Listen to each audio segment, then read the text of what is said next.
And before I introduce, I just want to take it from there. Remember 1975, okay?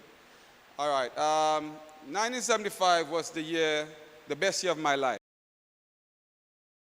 Central Castries, and I saw all the celebrations of all the teams like CYO and the great Leslie Land, because one time we lived in Leslie Land, yeah? But 1975, we moved over to Clery and we lived in York Hill. Today, coincidentally,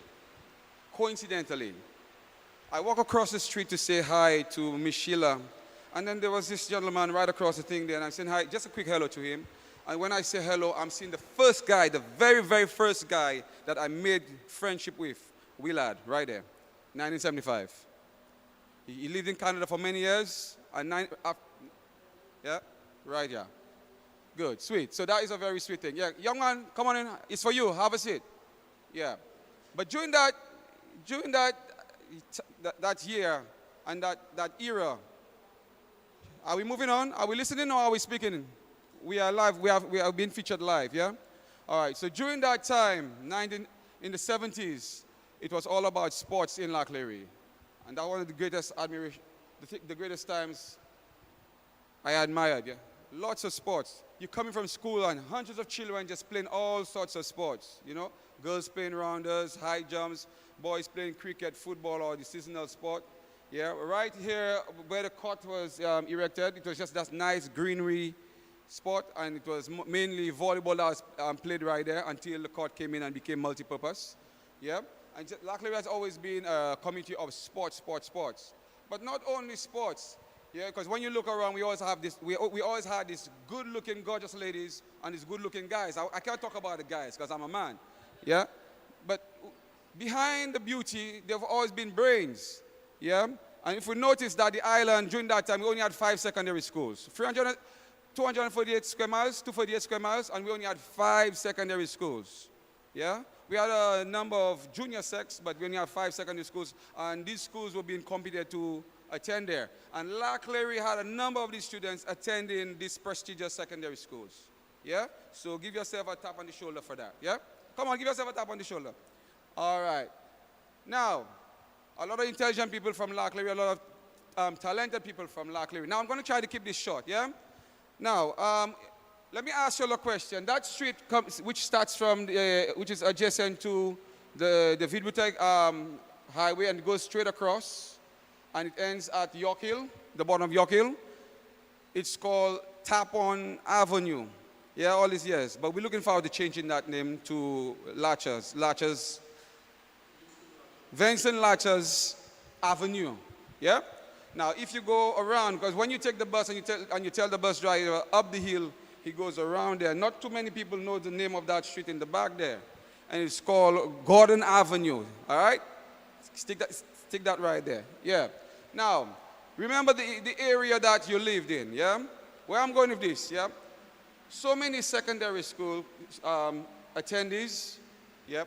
And for a small community, we've had lots and lots of people who have gone and attained their A-levels, bachelor's degrees, master's degrees, and even doctorates, yeah? We've had, I'm not going to keep saying doctor.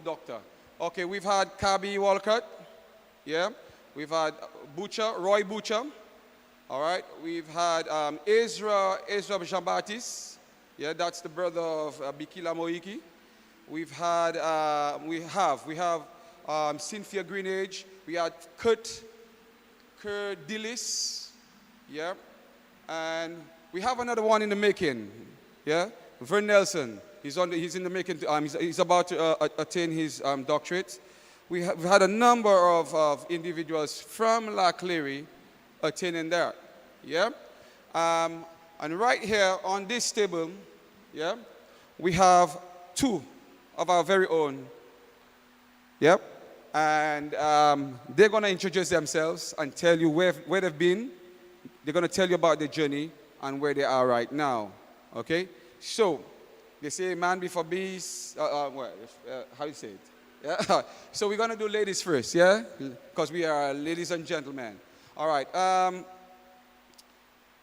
With me, we have these. Yep. And I've read this book. Yep. And when I started, I never let it down until it was over and done. Okay?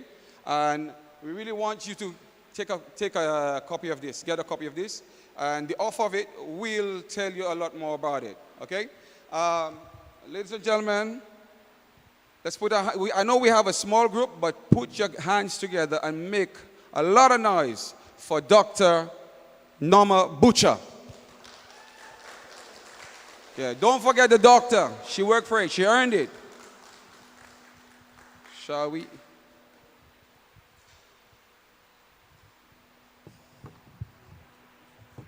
Thank you.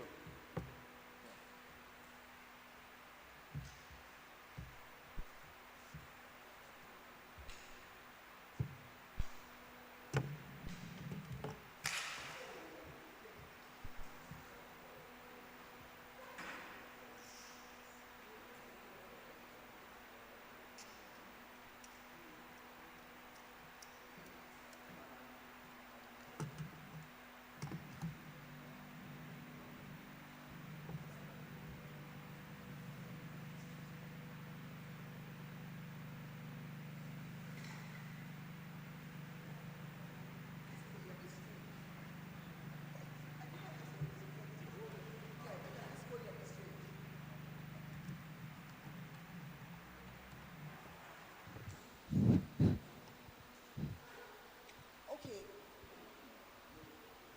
Good evening, everybody. Right. First of all, let me say thank you, Mr. Master of Ceremony. And I would like to express my appreciation to the Clery legends, and in particular, Jean da Vinci, for inviting me to address you. I would like to congratulate you on your week of activities and to say how pleased I am to see so many familiar faces here, so many people from Clery that I haven't seen for a very long time. When I reflected on the theme, mentorship and guidance, I realized that my own journey has really been about opening doors to possibility. That's my journey. Every stage of my life, from growing up here in Clery, serving in the public service, also serving in regional organizations and international institutions, pursuing my doctorate in the UK, and now lecturing at the university level, these have all been shaped by three things. People who believed in me, opportunities that I was willing to pursue, and a commitment never to stop learning. This evening, I would like to share my journey with you, not because I believe that my story is unique, but because I hope that it reminds each and every one of us that where we come from does not necessarily mean where we will end up, or it does not determine your destiny. Many of you love football, and this is what the Clery Legends is all about. You're about football, you're about sports, you're about the arts as well, because some of those members are into the arts. Now think about it. No footballer begins a match already holding the trophy. Every victory begins with training. Every success begins with preparation, and every champion begins as a beginner. Life works the very same way. Now, my family and I moved to Clery when I was just 9 years old. We moved from Lance Road, where I lived, and we moved to Clery, more specifically York Hill. During the early 1970s through to the late 1990s, the Clery community was home to hard-working families from all walks of life. Now, some might say that it was predominantly a middle-class community at the time. Clery was a close-knit community where neighbors knew one another. Children played freely in the streets until dusk, and respect for elders was simply part of how we were raised. Like every community, we had our challenges, but we also had a strong sense of belonging. It was in this community, the Clery community, that my values were shaped. My dreams began to take root, and the foundation for the person I would become was laid. Many of you know this community well because you are also from the community or the nearby communities. You know the strengths in the community. You also know the struggles that we face in the Clery community. My father passed away when I was very young, and later my stepfather left our home. My mother was then left to raise 9 children on her own. Imagine this. So life was not easy at all. There were days when having a proper meal was difficult. Yet, despite our circumstances, our home was rich in something that money could never buy: love. Our mother loved us deeply. She taught us dignity. She taught us honesty. She taught us that even when you have little, you should never lose your self-respect. Looking back now, I realize that she was my very first mentor. She probably never imagined that one day I would stand before an audience like yourself, sharing her lessons. Now, unlike some of my brothers, of course, and sisters who developed talents in fashion design, construction, and technical trades, I found myself drawn to books at an early age. Reading became my passion. In fact, I became the first member of my family to attend secondary school. But attending school and succeeding in school were two different things. We had no electricity at home at the time. So at night, I would take my books and sit beneath a roadside lamppost to study. Imagine that. While some children today worry about slow Wi-Fi, I was grateful just to have a street light. I wasn't studying under the lamppost because I enjoyed it. I studied there because I believed education could change my future. And it did. If there are young people here tonight, and I don't see too many because I intended to address them, who feel that your circumstances are holding you back, I want you to remember this image.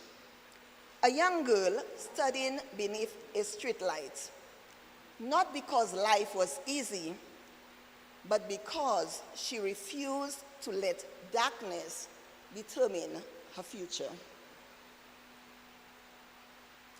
Now, as a teenager, I wanted to become a doctor.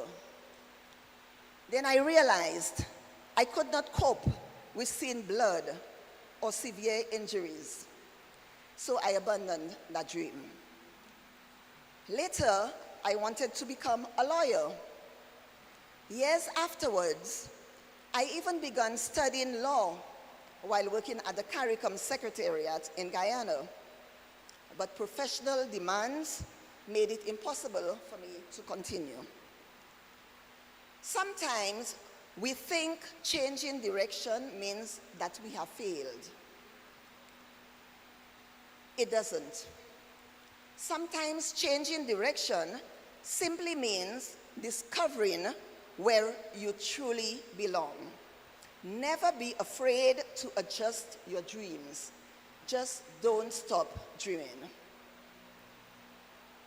At 18 years old, while still completing my studies at the Castries Comprehensive Secondary School, I was recruited by Pentamation Enterprises. This was an American software company at the time with operations in St. Lucia. Imagine how exciting that was. A young woman from Clery beginning her professional career before graduation. Unfortunately, 2 years later, the company closed its operations in St. Lucia. Now, some people would have seen this as failure. Instead, another opportunity appeared. I joined the government of St. Lucia and was assigned to the National Commission for UNESCO. Looking back now, I can clearly see something I did not understand then. Sometimes what feels like the end is actually the beginning of something better. Throughout my career, I moved into different government ministries and organizations. Each position taught me something new. Each experience prepared me for the next.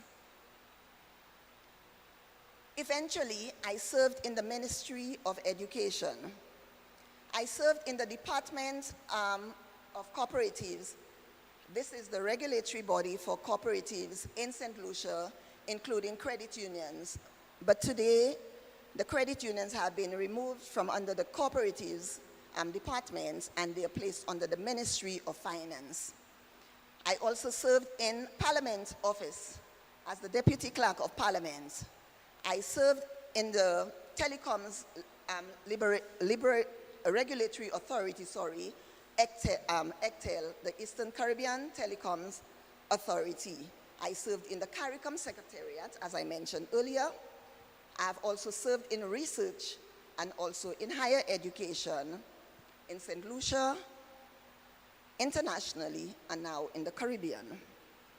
None of those experiences were wasted.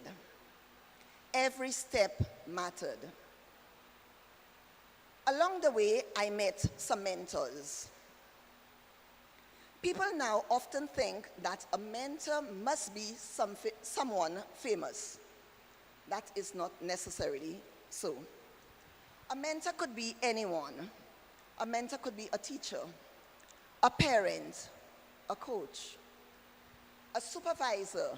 Your neighbor could be your mentor, a church leader, even a friend. Your own friend could be your mentor. A friend who encourages you to become a better version of yourself. Someone who believes in you before you believe in your own self. Throughout my career, I was blessed with mentors who challenged me, who encouraged me and sometimes corrected me. The late Sir Lytton Thomas was one of those individuals. And Sir Lytton Thomas was a former principal at the Sir Arthur Lewis Community College. He was also a former permanent secretary in the Ministry of Education. Miss Paula St. Helen was another mentor.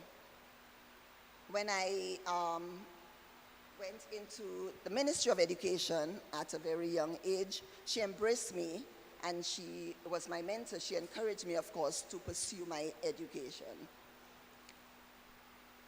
Now, during my doctoral journey, distinguished scholars helped me shape my thinking and my professional growth. And I must also mention someone very close to my heart, my son. Parents usually say they inspire their children. In my case, my son inspired me to continue learning and striving to become a better version of myself. Sometimes mentors flows both ways.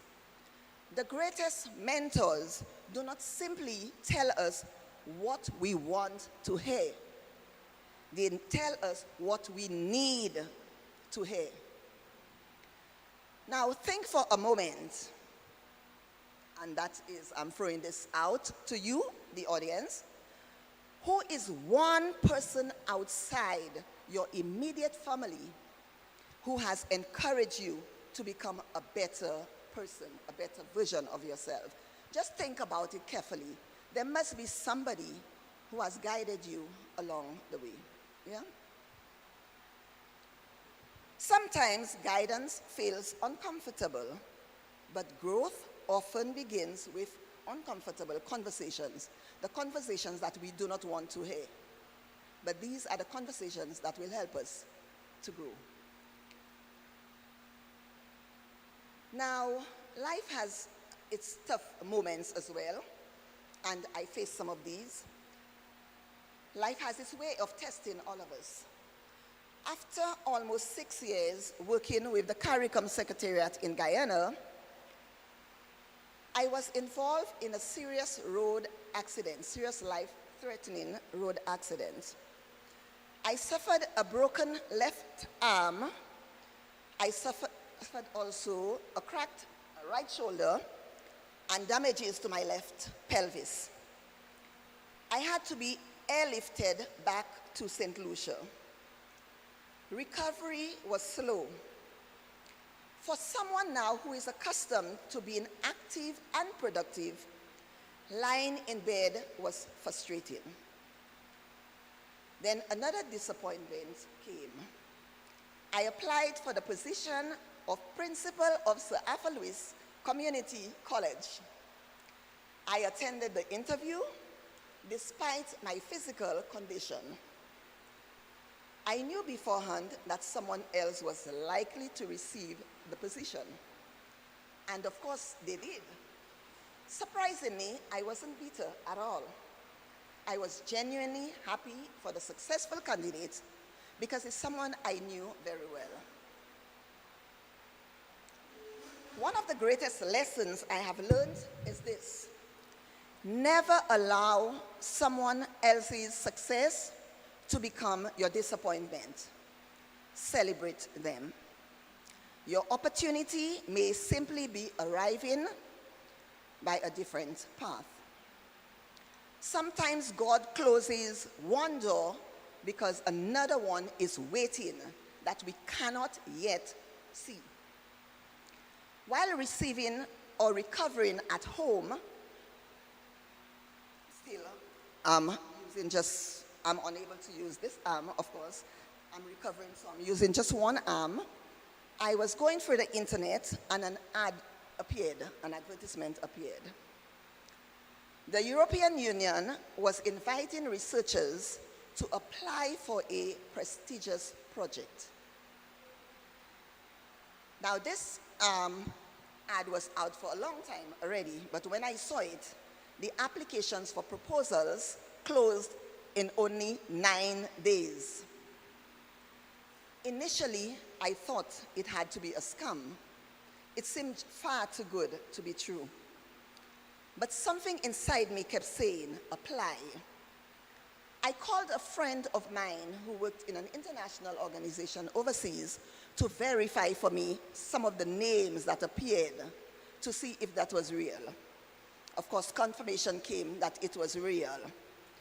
I prepared my proposal with my one arm still lying in my bed.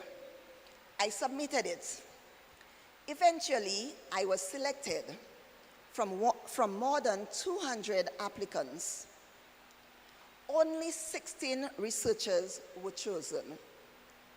I was the only person from the Caribbean.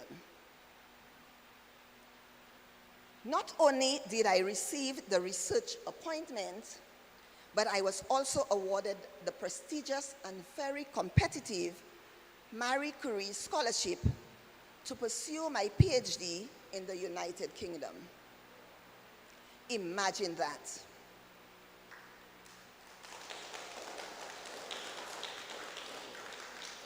Thank you.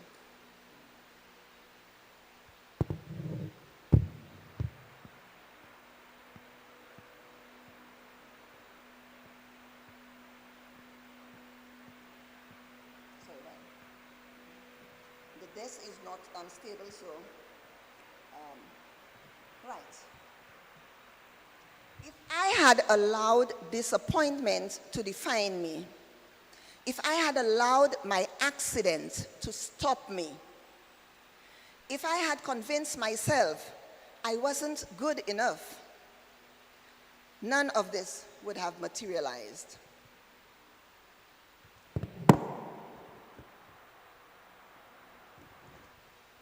Now, allow me to ask you one more question. How many opportunities have you ignored because you convinced yourself that you were not good enough? Even before you even tried? Just think about it quietly. Answer the question in your head. Sometimes your greatest opportunity arrives disguised as your greatest disappointment, if you have the courage to keep looking for it. The journey of learning never really ends. And even after completing my doctorate, I continued to challenge myself.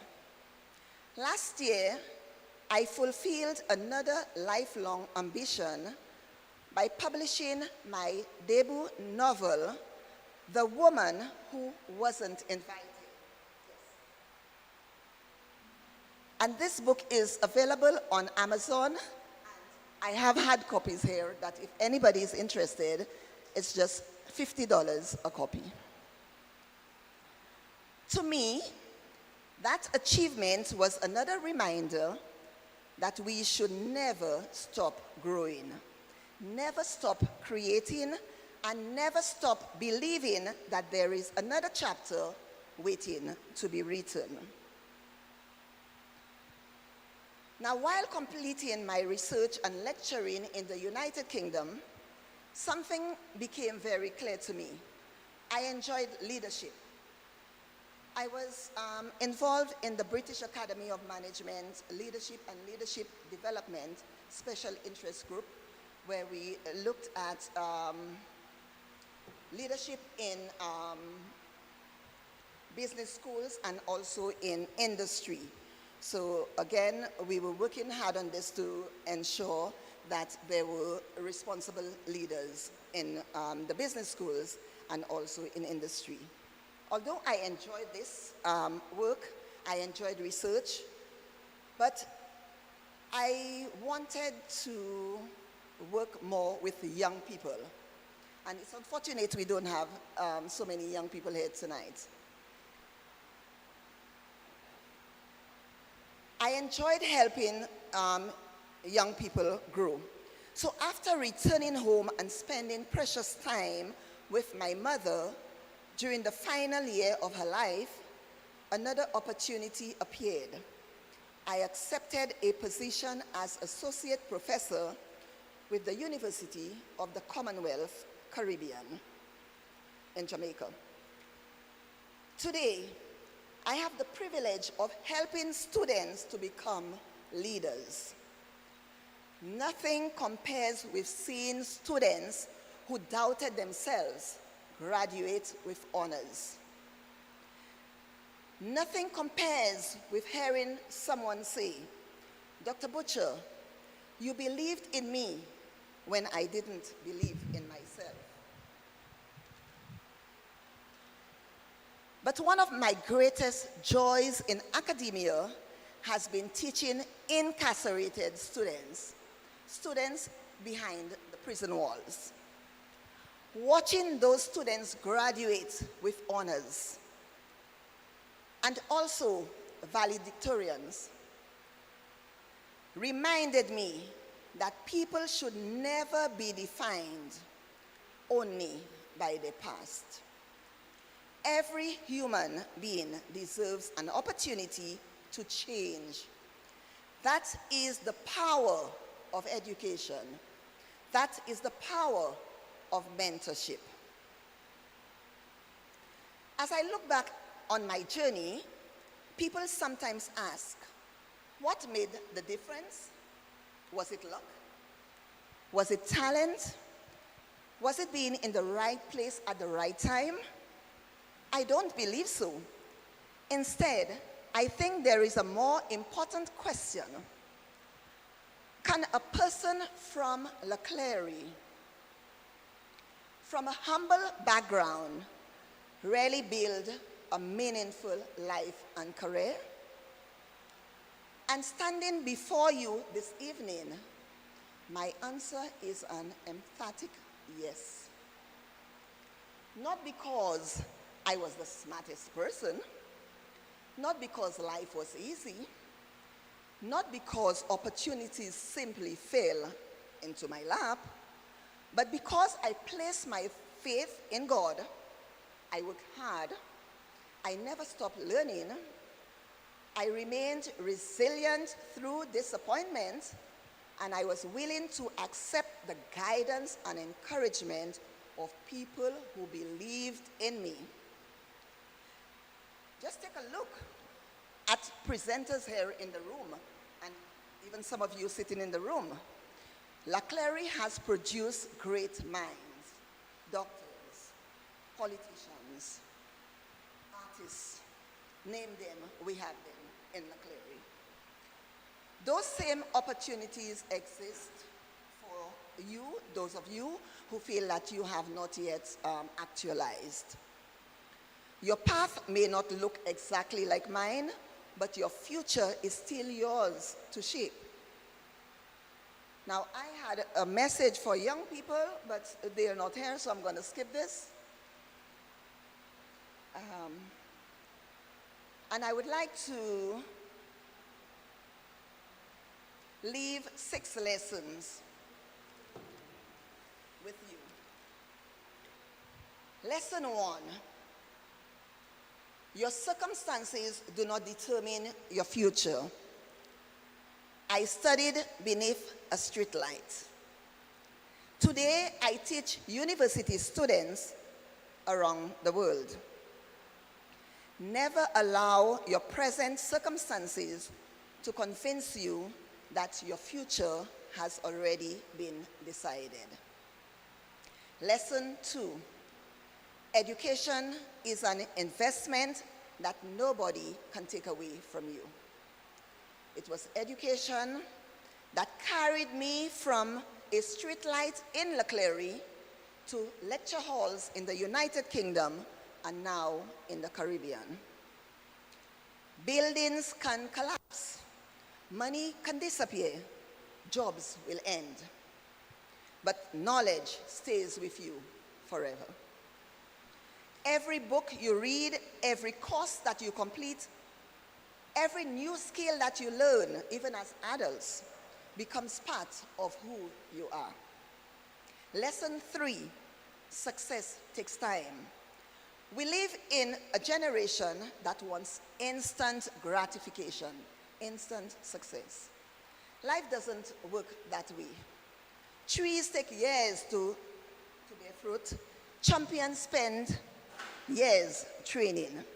Don't compare your first chapter with someone else's 20th chapter. Lesson 4, choose your mentors and your friends wisely.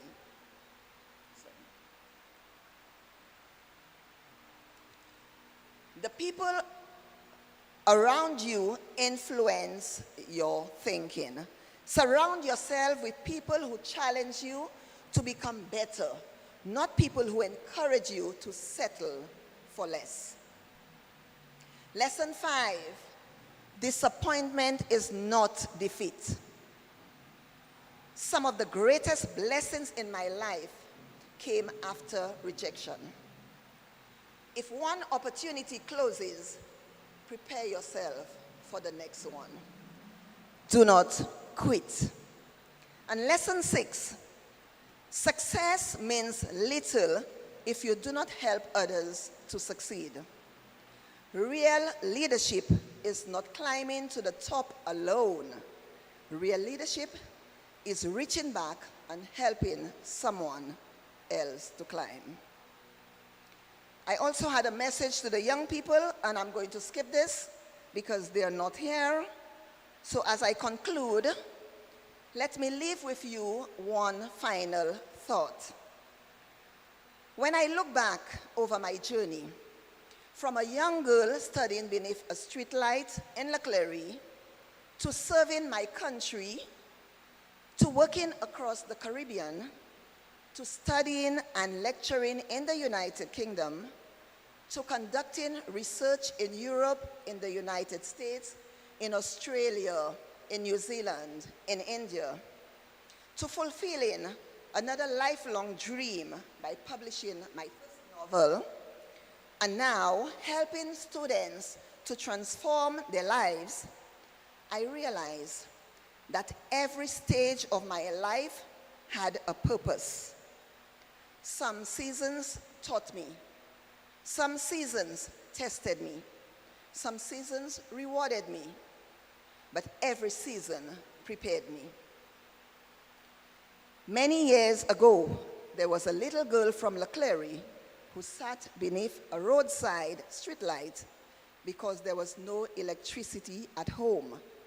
She could never have imagined that one day she would earn a doctorate, teach at a university, and have the privilege of standing before young people and adults, of course, in the very community where her dreams first began. If that little girl had allowed her circumstances to define her, then none of those things would have happened. So tonight, whatever your circumstances, and I'm speaking to everyone in here, what your circumstances may be, do not let them define you. Let them prepare you. It is never too late for you. Your journey may not be easy. It may take longer than you expected. You will experience disappointments along the way. You will face setbacks. But if you remain disciplined, if you continue learning and seek wise mentors, and never lose faith in your ability to grow, your story can become someone else's source of hope. And when you succeed, remember this: don't just celebrate your success. Use your success to open doors for someone else. Because the greatest measure of our lives is not how high we climb, but how many people we help climb with us. If years from now, one person from Clery, one person sitting here, can say, her story gave me the courage to believe in my own. That is, my story gave you the courage to believe in yourself. Then accepting this invitation today will have been one of the greatest honors of my life. May God bless each of you. May He bless the Clery legends, and may He continue to bless our beloved community, the Clery community. Thank you for this opportunity and for your time. I thank you.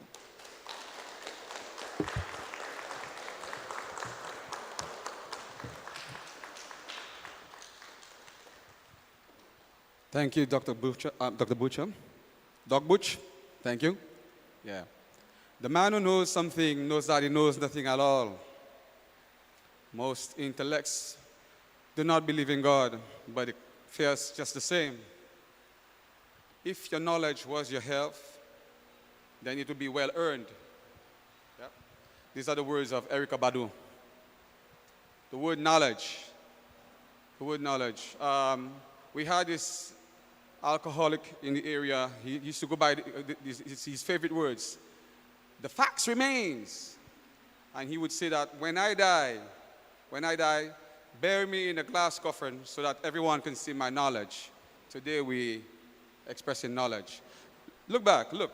Check this out. We here in Clery, Little Clery, so many doctors. Oh, on my list, let me add a few. We have Dr. Calvin Nathaniel from York Hill.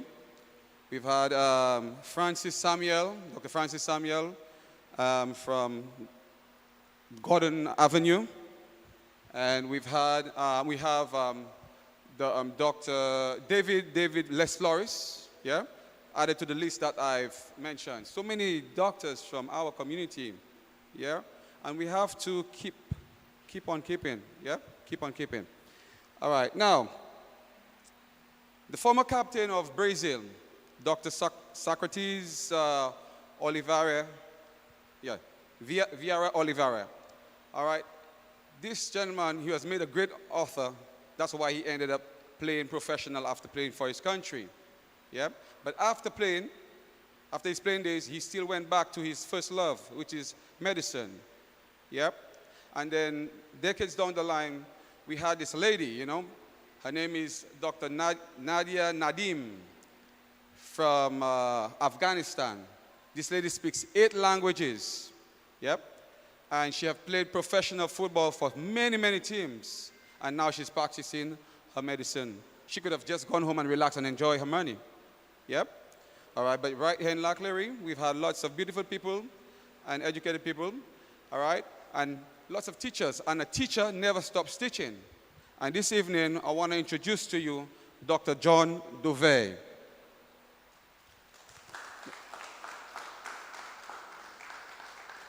Thank you, Mr. Moderator. When I listened to Dr. Butcher, many of you would have seen me smiling away because from the beginning, way through her presentation, I saw myself. You saw I whispered to her when she came back, I said, somebody here would think that we sat down and planned what we were going to say. Like she said, I prepared myself to speak to a group of young people, to mentor a group of young people. But since we have adults here, there are a lot of pieces of what I wanted to say that I have cut out. I will not be as long as Dr., but I will do my best to give you my life journey as well. Almost everybody here knows me. The little shabbing boy from Clery, Snoopy. You'll get to know where that name came from.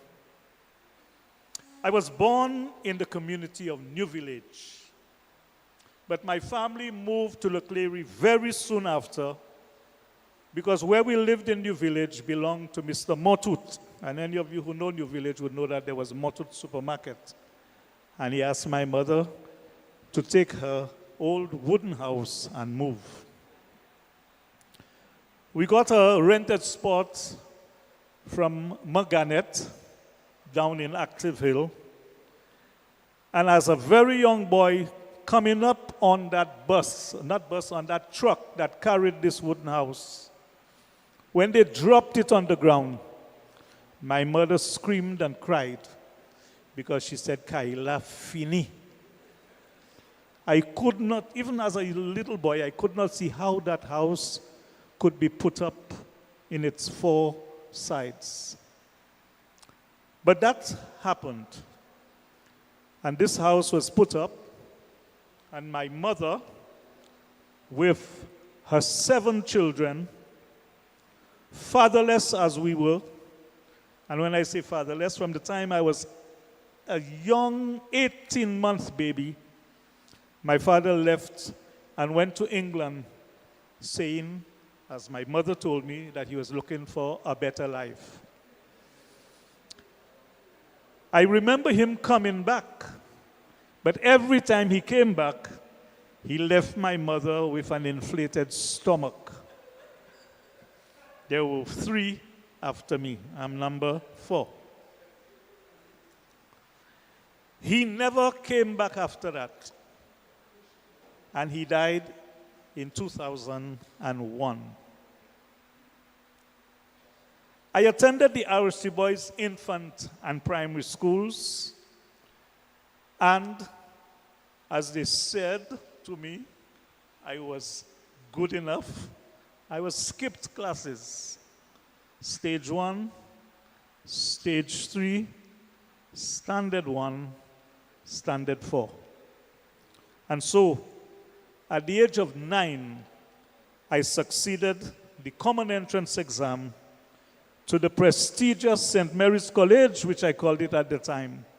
Because as many of you here know, it was not anybody who went to SMC. And it had nothing to be with being bright. It was where you came from and who you were. But at that time, too, you had to sit 2 exams. The common entrance exam and an exam called the scholarship exam. I sat both. But like I just said, this scholarship exam was unfortunately, I call it, for the rich and famous. They were able to afford, but the little poor boys were not the ones to get that scholarship exam. So if a little poor boy got one of them, he must have been one of the luckiest on earth. And why do I say that? Because at that time, you had to pay to go to school. $25 a term. And believe me, my loving mother worked for $15 a week at that time. So you know what $25 was for her? Having to feed 7 children and house 7 children. Like Dr. Butcher, I didn't study under a street light because in the little corner where we were living, not even a lamp post was in that area. So, with no current and water and potable water in the house, I had to study by candlelight each night. And I succeeded in doing that. Because at the back of my mind, I always said I was not poor. Because there is a philosophy of education that I always kept to. Poverty is not a lack of material things. Poverty is when you do not have integrity. You are not someone who wants to unite people. Poverty is when you have sincerity, and I considered myself very rich because at the back of my mind, I always remembered what a primary school teacher had told me, and everybody here knows it. The heights by great men reached and kept were not attained by sudden flight, but they, while their companions slept, were toiling onward, upwards through the night. Yesterday afternoon, I met with Mr. Dekai, and he reminded me that when Snoopy passed for St. Mary's College, he remembered me walking up and down the stretch, meg little fella, with a big bag on my back. And I smiled because I remember that. I couldn't even pay Mr. Boy. I think at the time it was 8 cents or 10 cents to travel from St. Mary's to come down to the end of the stretch. Eventually, we made a joke about it yesterday. We used to cross the airport to come back home. And of course, the boys from town had to cross the airport too. And then they stopped that. I felt good because the town boys had to walk up the stretch, down the stretch to Fiji Field to go home if they didn't take the way onto the Calvary Road. I've always wanted to help others with that philosophy of life. And so, at secondary school, I did the best that I could. But unfortunately, after having succeeded my GCEs, as they were called at the time, my mother could not afford to send me to the A-level college. And so one of the persons that she worked for found me a job at M&C as a customs broker. I spent 3 years at M&C doing customs brokerage. But that was from June to September. And in September, when school was open, I used to go to the window around 2:30 to look downstairs. And I saw other teachers and students freely walking, while poor John had to stay back at least another hour and a half to work. That used to burn me. And so, a friend of mine at the time told me, there is a vacancy at Vidbutei Government Combined School. I tell him I come in and look for a job. I went to Mr. Kenneth Comby. It was a Friday. After he saw my credentials, he brought me down to the Ministry of Education right away. And the Monday morning, I was in the classroom. I had not even resigned from M&C yet. After 2 days teaching, Mr. Cabs Lawrence came to the school because he heard that's where I was. And he told me, boy, you don't know the intention. We had the 3 months you did there. You were doing so well. We intended to send you to Trinidad to study accounting because you were doing so well. Come back. I told him, I'll think about it. I went home that day, and I told my mother that. And she told me, Ishmael, si cheu ada kote uyela westela. My son, en français, mon enfant, si ce que tu aimes, c'est ce que tu fais maintenant, il faut rester là. Ça va vous suffire. So, I stayed, and I was given a standard 6 class. Maybe some people in here may remember that because I taught many of those that I see sitting here today. It was almost a disaster. I was only 2 years younger than the others in the class. And to make it even worse, I will confess today that before I came to the Vidbutei School and I was at M&C, my girlfriend was in the class. So I had to tell her, I'm your teacher now. So things have to break. A war broke out for about 10 years until she got married about 15 years later and made the mistake. I will not mention her name, Zotkwesa. And 15 years later, she invited me to her wedding and told her husband, if you see this man who wanted to marry me, I would not have married you. I got annoyed because, boy, the man looked at me like he wanted to kill me, but I had nothing to do with that. But that's another story. I stayed at Vidbutei Primary for 3 years. And then I moved on to the Teachers College. It was not SAFA yet, to the Teachers College. I just turned age 18.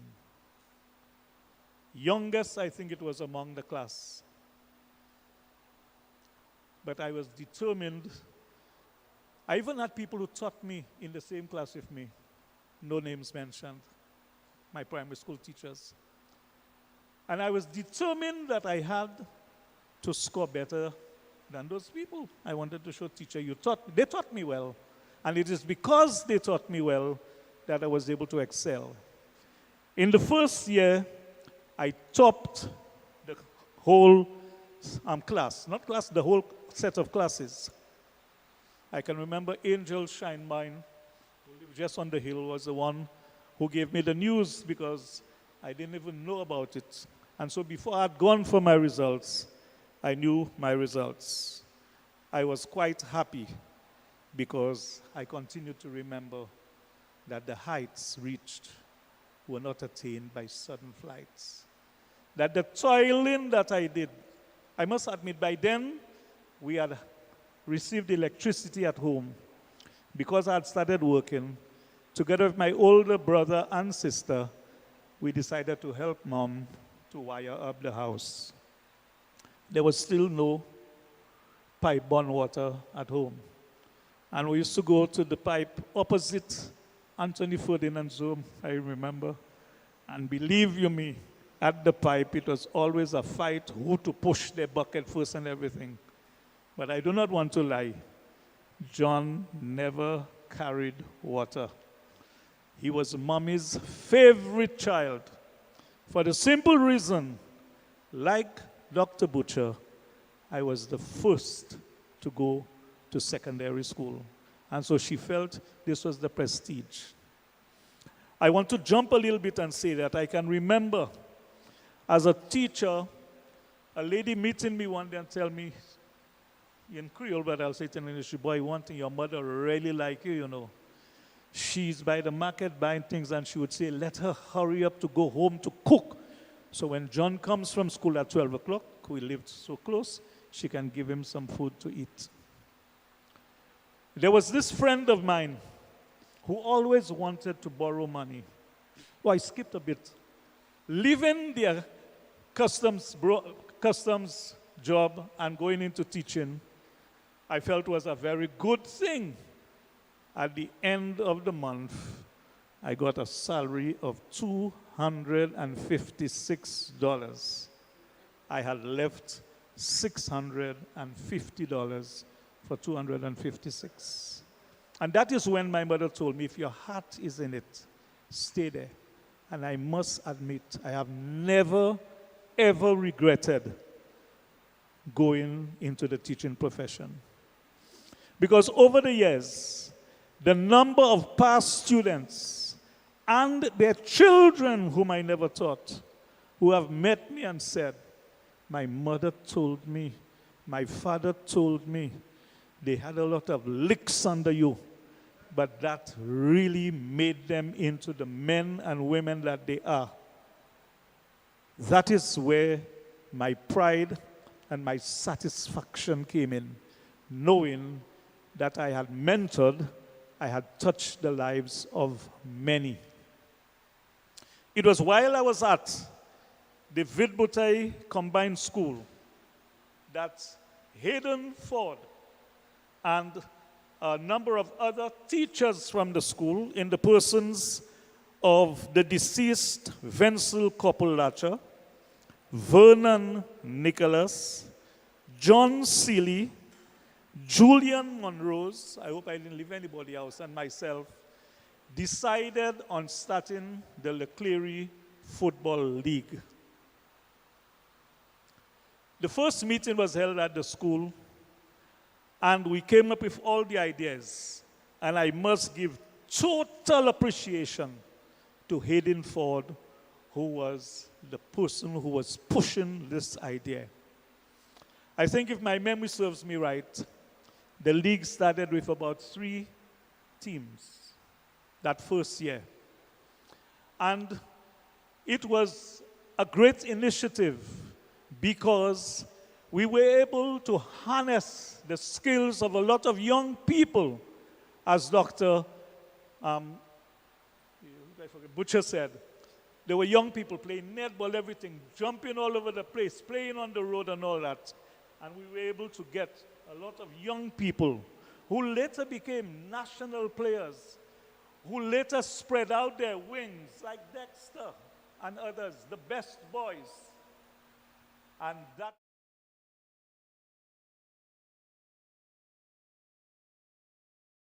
strength to strength and to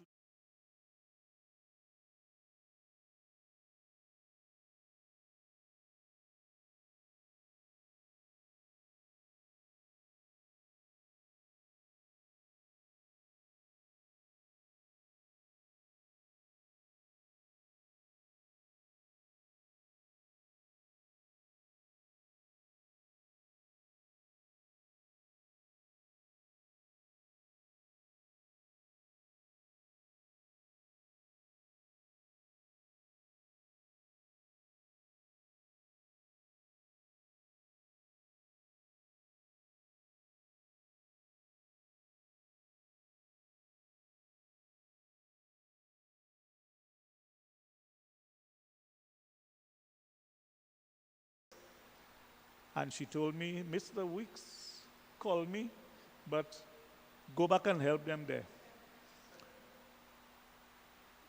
It was a bittersweet experience. Corinth Junior Secondary School barely had furniture. Children used to put their books or their exercise books on their laps to write. They seemed, and I like to capitalize the word seemed, to be the remnants of society. Troublesome, not wanting to learn, and so I took up my duty of staying back. I was on the afternoon shift. I would stay back after to assist a lot of them. And there was one special one that every time you passed by his classroom, he was standing at the door. What are you doing there? Them people just give me horrors in the classroom that I don't want to teach me, I don't understand that. I told him, what can I do to assist you, to make you better? I asked them for me to join the cricket team, and then people don't want to put me on the cricket team. They say I troublesome, I going to make things worse. At that time, Mr. Keith Weeks had already come to the school because Mr. Vernon Weeks had only spent about 2 or 3 years. I went to Mr. Weeks. I told him, his name was Nichols. I told him, Nichols want to join the cricket team. You must be a madman, Mr. Duvey. You don't know how troublesome this boy is? I tell him, sir, I will take responsibility. I know he can change. No. I begged and begged with the assistance of another teacher, and they decided to give him a try. I think Nichols was a 14th man. Anywhere the ball went, regardless of where you put him to field, he running all over the place to collect ball and everything. And Nichols became one of the best cricketers on the Corinth. At the time, it was now the secondary school team. But, if you want to use it that way. So he didn't do too well. When he eventually left school, he told me, sir, thank you for changing me. His mother called and said, thank you for changing him, because that boy was a terror. I didn't change him. He changed himself. I only helped him along the way. He went into construction and met this young lady whom he had a child with. They live higher up Pave, and that boy would work hard, and the young lady would leave him in the house with the child and go all over the place. I want to say this part because it touches my heart a lot.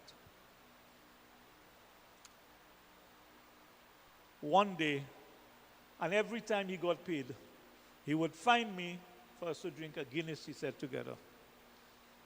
I accepted it to coax him along, and I tell him, you know, he must do something. I was in town about a year later when I was told that somebody got stabbed by the Grosile bus stand. You all may remember that because his girlfriend had left him home with the child. People had told him that she was going down by the bus stand to meet another one, and he came down, not in any angry mood as he used to be, to tell her, why are you doing me that?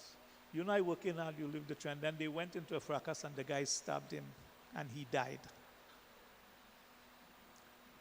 It really touched me because that was a mentored life that in a way went to waste, because I know he would have done better.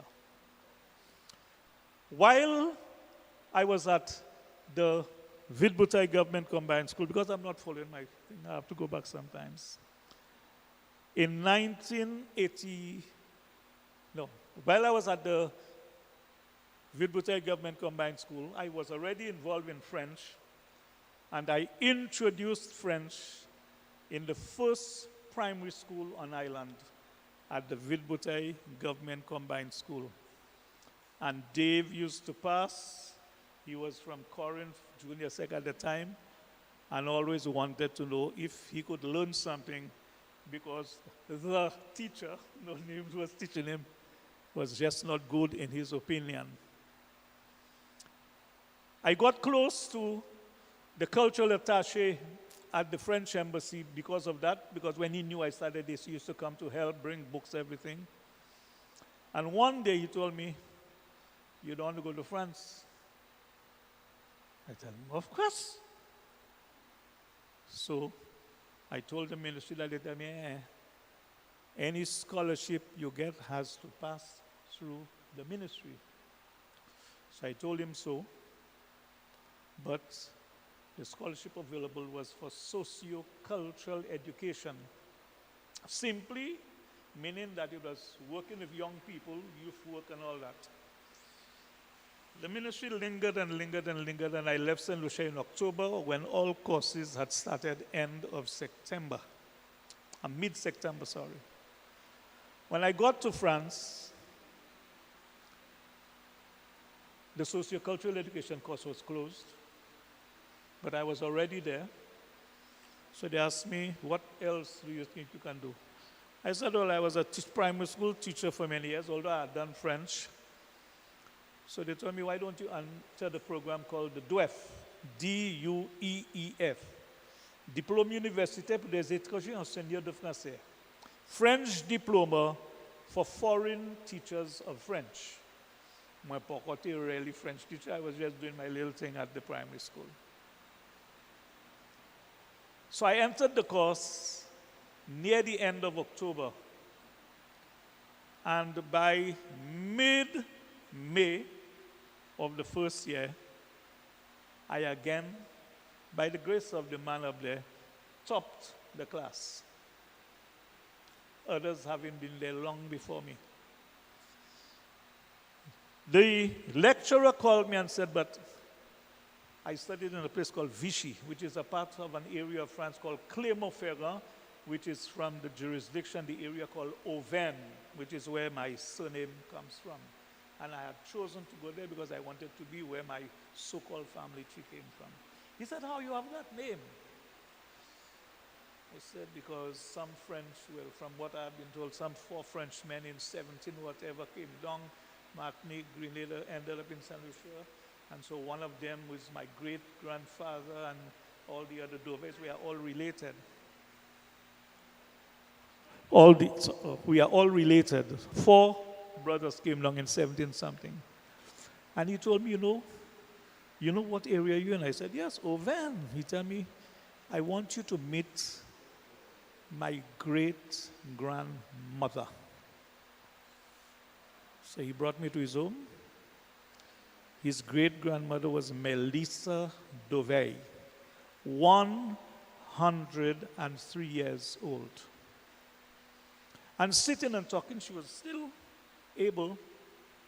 She gave me the history of the 4 brothers who came down to St. Lucia.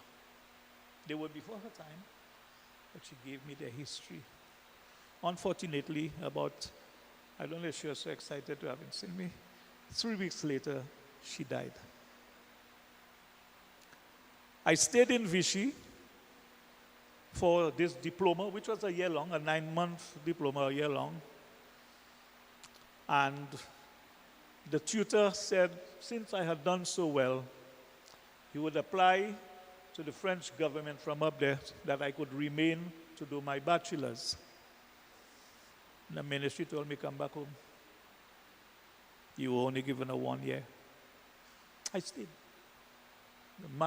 I get in scholarship to stay in France. I stayed. I did my bachelor's in 2 years. And because I also had a 3rd year, I started my master's in language sciences, sciences du langage. And I completed my master's, and I came back home. When I came back home, I think the ministry said, "You abandon your post." I said, "No problem. I know I qualified, they must take me. They must take me. So they said, "We can allow you to go back to Corinth, but the years you have served are broken." I said, "No, I'm not going if you all not, it was called bridging the gap. If you all do not bridge the gap. After I had done two at Teachers College, which was counted, and at the time, 1, 2, 3, 4 at Corinth. So they bridged the gap.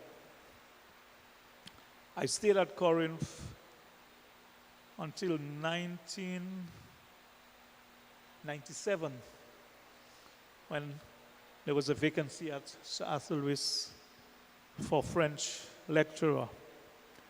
At the time, I was in Barbados at CXC, because that same year, I had applied to MAC French CXC, and I was accepted. I sent in the application to Sir Arthur Lewis, and whilst in Barbados, a Spanish friend of mine, Spanish teacher Muris Raymond, called me and told me, Miss Pierre, Martha Pierre is asking about you. She wants you to come for an interview. I said, but I'm here in Barbados. I'm at CXC, Mackin CXC. She told me, she said she will wait for you. When you come from CXC, come to the college. I think I came back on a Sunday. The Monday I went to the college, Martha Pierre in curlers. She had her hair washed. Oh, yes, Mr. Doven. And she had this kind of hasty thing about her. So she interviewed me together with 3 others. Cuthbert Anselm from Comprehensive School, myself, and another one that I don't really remember. Cuthbert was good. He was my mentor because we used to be at Alliance Française together. And so they decided they would take both of us, 2 for 1. But Cuthbert was not comfortable at Sir Arthur Lewis. After a few months, he said, Boy John, I'm going back to Compre. And so I had to pick up his load, which at the time was both language and literature. So that first few months, I had a heavy load. I remained at Sir Arthur, and while at Sir Arthur, I decided to start my doctorate on my own. So I would do my courses by correspondence, but every 3 months to 4 months, I had to go up to do certain classes in person and to write exams. It was expensive, but I didn't mind. After the first year, my friend who had introduced me to French had gone by then, and there were other cultural attaches who had come. He had told them to check with me. I will be able to tell them the vibes are wrong. And one of them, Mr. Bourguignon, told me, why don't you start the language in some other primary schools? I think we did Ave Maria, Balata Primary, Sanssouci, RC Boys, if I remember. It was 7 to start with. So we started that, got a few teachers around, trained the primary school teachers. I remember Priska Stevens at Ave Maria to take on the classes, but I would still go around and assist and get them going.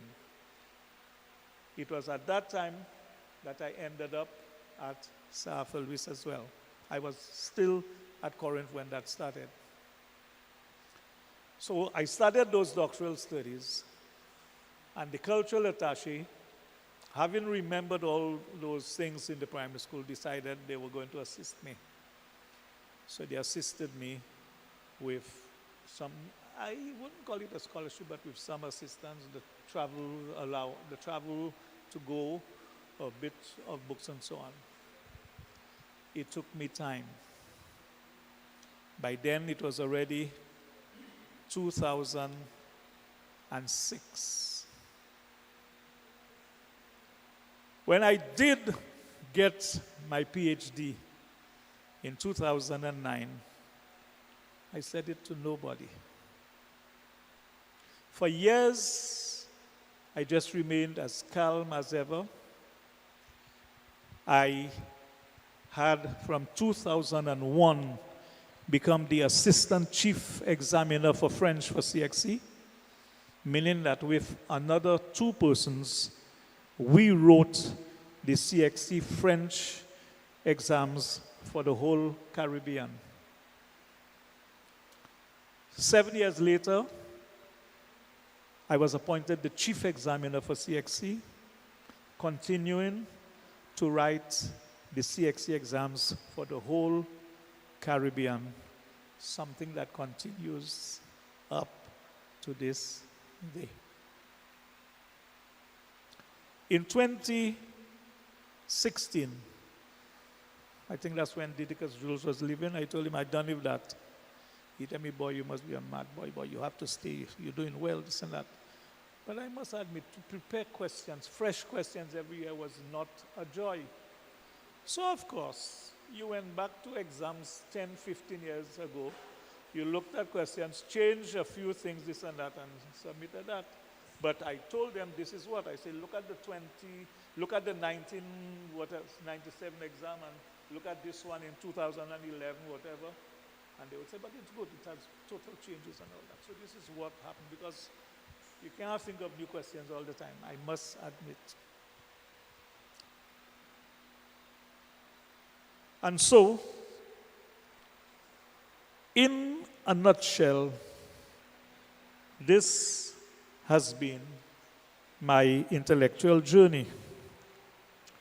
And over the years, from my primary school days to secondary to tertiary, I took a stint out from 2004 to 2009 in California, because I had married a young lady from Tonga who had spent 10 years here and who wanted to go to California because her whole family were on that side of America, coming from Tonga, Australia, New Zealand side. And so I took early retirement at age 45, given by Dame Poulet, who was Governor General at the time.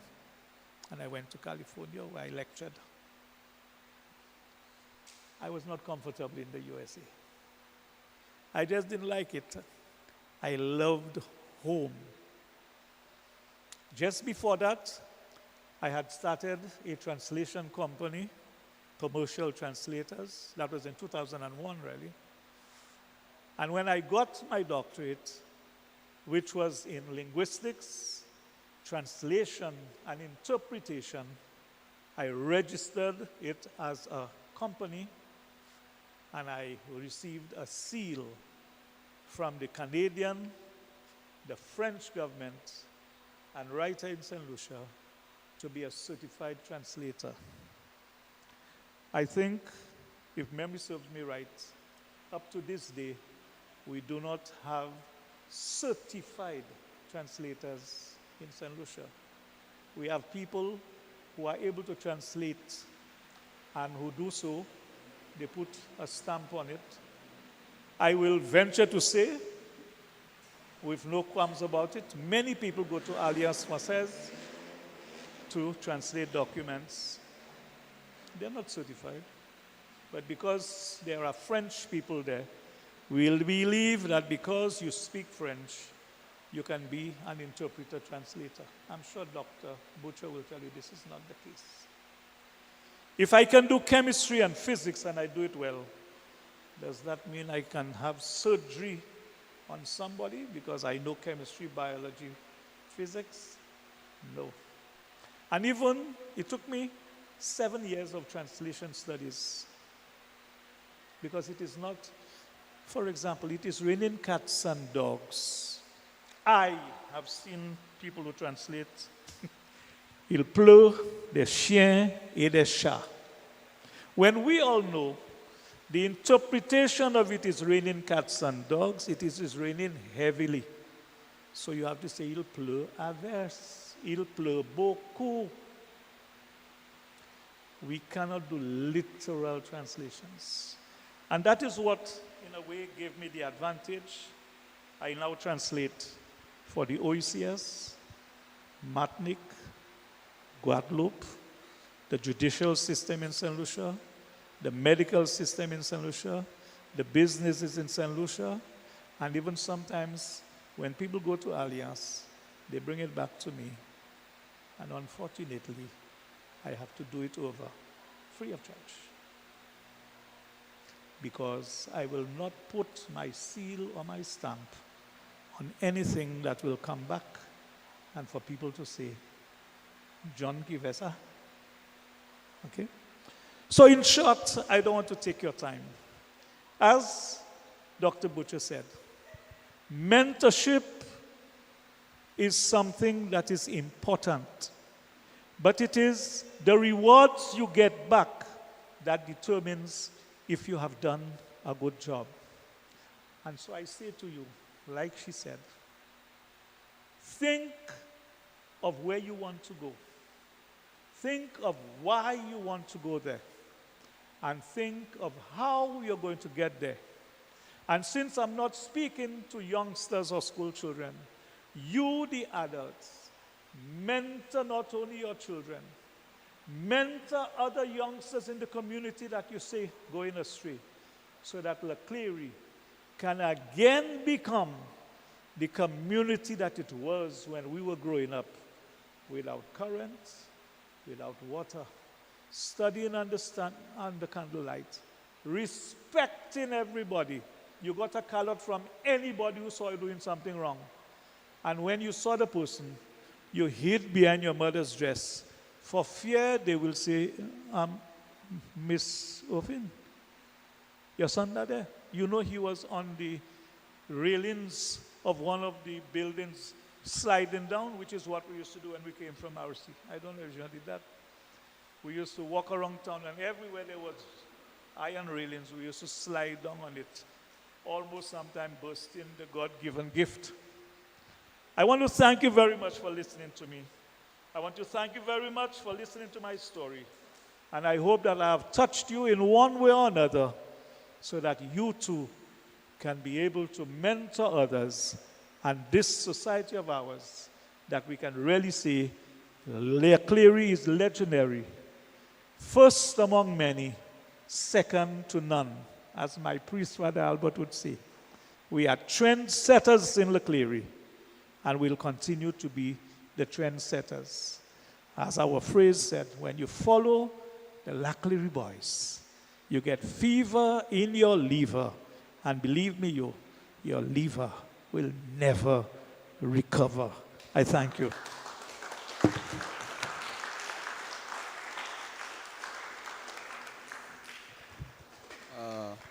Monsieur Deveil, docteur Deveil, de mon avis, je crois que vous êtes le plus meilleur professeur de cette matière.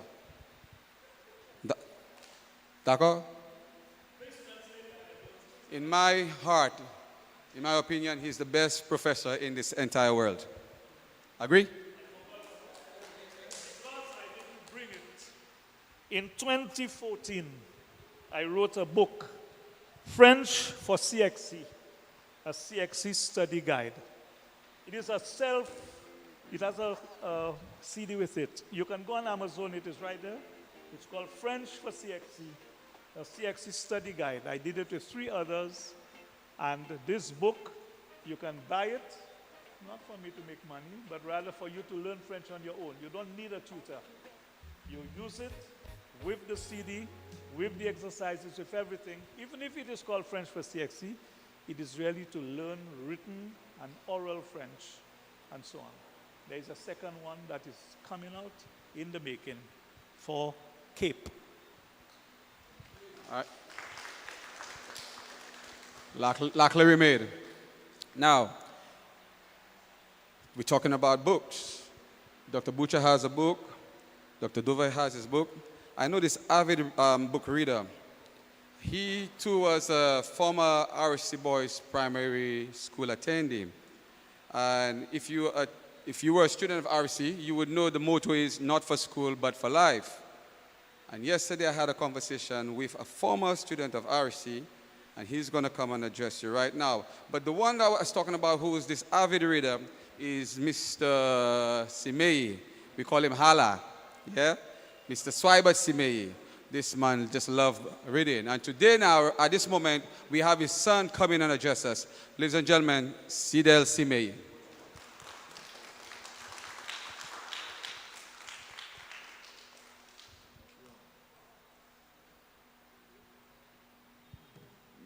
everyone.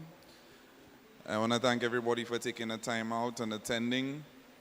So my story is a story of what I like to consider resilience, and I like to consider myself as somebody who has persisted through the years in my field. So some of you may know me as a soca artist, and I want to share some of my journey with you guys today and show you the process, because a lot of times in life we hear or we see the end product, but we don't understand how people get to the finish line. So my story begins in Clery, like many of you. I am the son of Hala and Margaret. My mother's in attendance tonight. And I grew up right across the street, and then we moved further up the road near Frankie Lane. And eventually we left Clery when I was about 11, I would say. I was always into music, even when I didn't even realize I was into music. I was always exposed to it. My father was a big music fan. He would always play calypso, reggae, R&B around me. So I think from that time, I got a liking for music.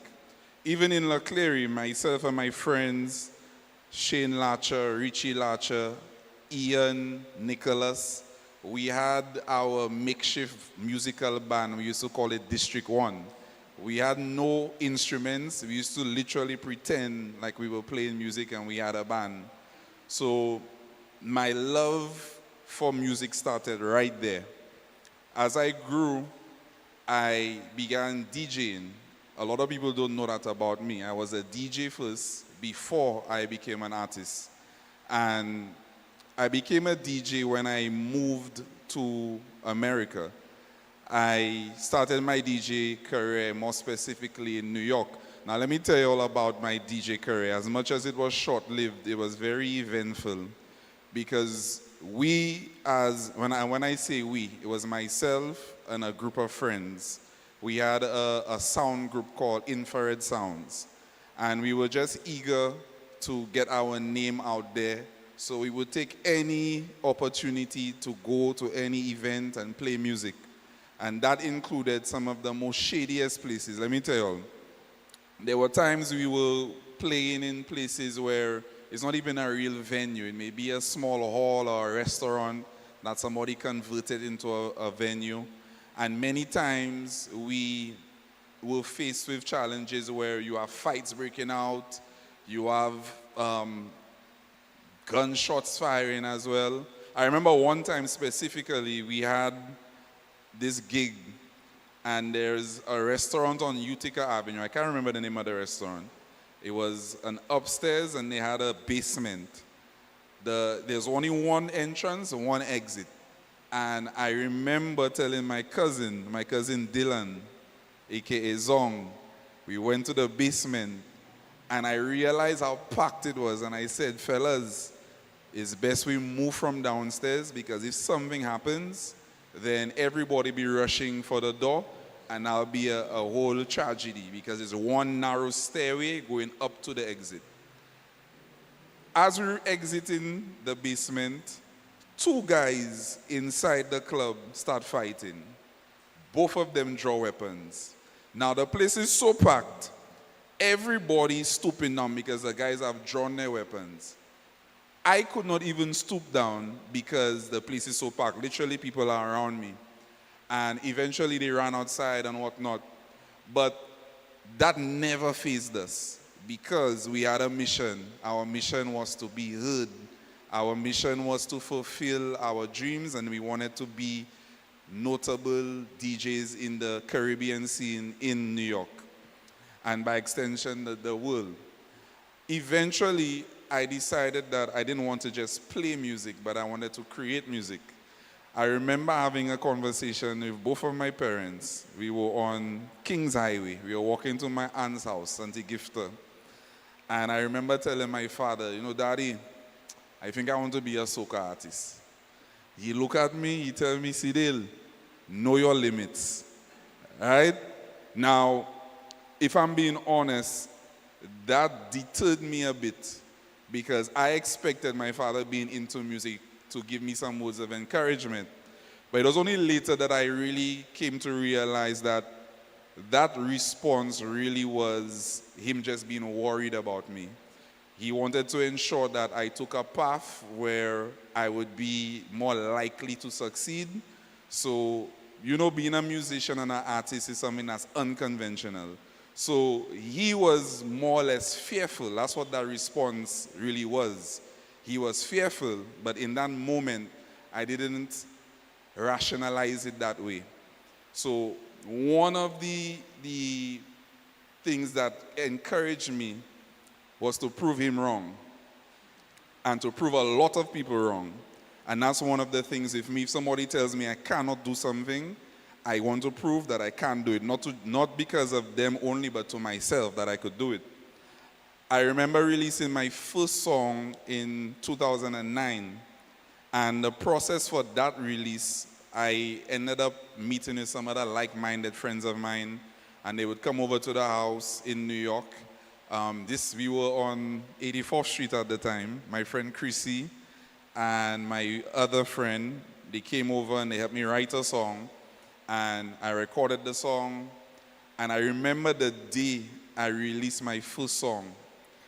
My sister called me and she said, Sidil, I was playing this song on RCI right now. I was still in New York. I was listening to RCI over the radio. And it was a proud moment for me, hearing my song, something that I had created, being played on radio, where I listened to songs from, people like Invader, Ricky T, Ninja Dan. These are artists I grew up listening to and looking up to. So I had entered the soca industry, and I was proud. And I remember my sister calling my father and telling him that my song was playing, and he listened to it, and he was impressed. Now, my father is not an easy person to impress, so I figure if he's impressed, then I am on the right track.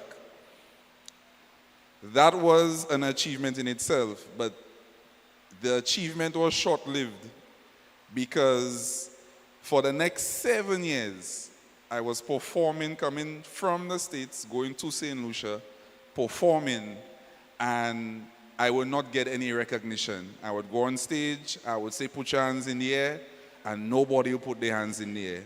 And every year, I came back determined to ensure that I put forth good music and I make an impact. And at times, it was very difficult to continue because it takes a lot of courage to go on stage, especially for a St. Lucian audience. We are a very tough crowd.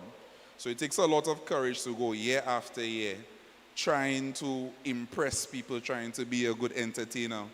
And I got a lot of bad treatment from promoters. You had promoters who didn't want to pay. You had those who, even when they wanted to pay, they wanted to give peanuts. They would tell you, okay, $200 or a bottle of Campari, that type of thing. But I remember that I love music. I have a deep passion for it, and I decided to continue along my journey. It was in 2014. I had gone to Mount Vernon in New York, and I had recorded a song with a friend of mine, Wildfire, Pandemonium. And I remember in the studio, it was a bedroom studio, no fancy studio. The studio was in one of our friends' bedroom. We recorded that song, and I always remember that studio session being a very magical one, where you can just tell that this is a special song. And I remember looking to Wildfire, and I said to him, if this song does not take off, I'm done with music. I'm done, because I felt so confident in that song. I remember the train ride from Mount Vernon to Brooklyn, about an hour and a half. All we did, listen to the song over and over. And when I knew the song was especially special, is when I went and I got back to Brooklyn in Canarsie. I played the song for some of my American friends. And when I played for them, they were like, yo, this sounds good, man. And I said, we have one there. But the final test was, of course, the St. Lucian audience. So I came to St. Lucia, released the song, and it got a lukewarm reaction from the St. Lucian public. So I still wasn't sure about it, but I had this feeling inside of me that, something is going to happen with this song. And I remember Teddy St. John, I was at the barber shop in Rodney Bay, and Teddy St. John came up to me at the barber shop and he told me, I really like that song, and I want you to perform at my event, Euphoria. Now, for those of you who don't know, Euphoria is all-white event, a big event. Usually the big groovy songs are featured at that event. And Teddyson has a high standard. He doesn't just invite anybody to be on his show. So him asking me to perform at that show, to me, that was a big deal. So Fire was in New York. I called Fire. I said, Fire, you have to come to St. Lucia. The song is both of us. I feel like the song needs both of us to perform it, for it to give it that justice that it deserves. It needs both of us to perform it live. Fire jumped on a plane, came to St. Lucia. We did a sound check with DYP in the afternoon, and the night came where we had to perform. I remember the MC Barry Hype announcing us, and I'm hearing people cheering. Now, I can't see the crowd. I'm backstage. So I, in my mind, remember 7 years I performed and nobody never cheered for me. So I'm hearing cheers. I thinking something else happening on stage. When we got on that stage, I saw that whole building lift up. I was taken aback because I had never experienced that kind of ovation from an audience before. And I remember I'm singing, but I'm still trying to process whether these people are really cheering for me or not. We finished performing, and we got off stage. When we got off stage, I look at Fire. Fire look at me. I say, dog, that just happened? And he's like, yeah, that just happened. And we were just so excited. I remember going back to the car to change my clothes and then coming back into the venue. It was Gaiety Grounds.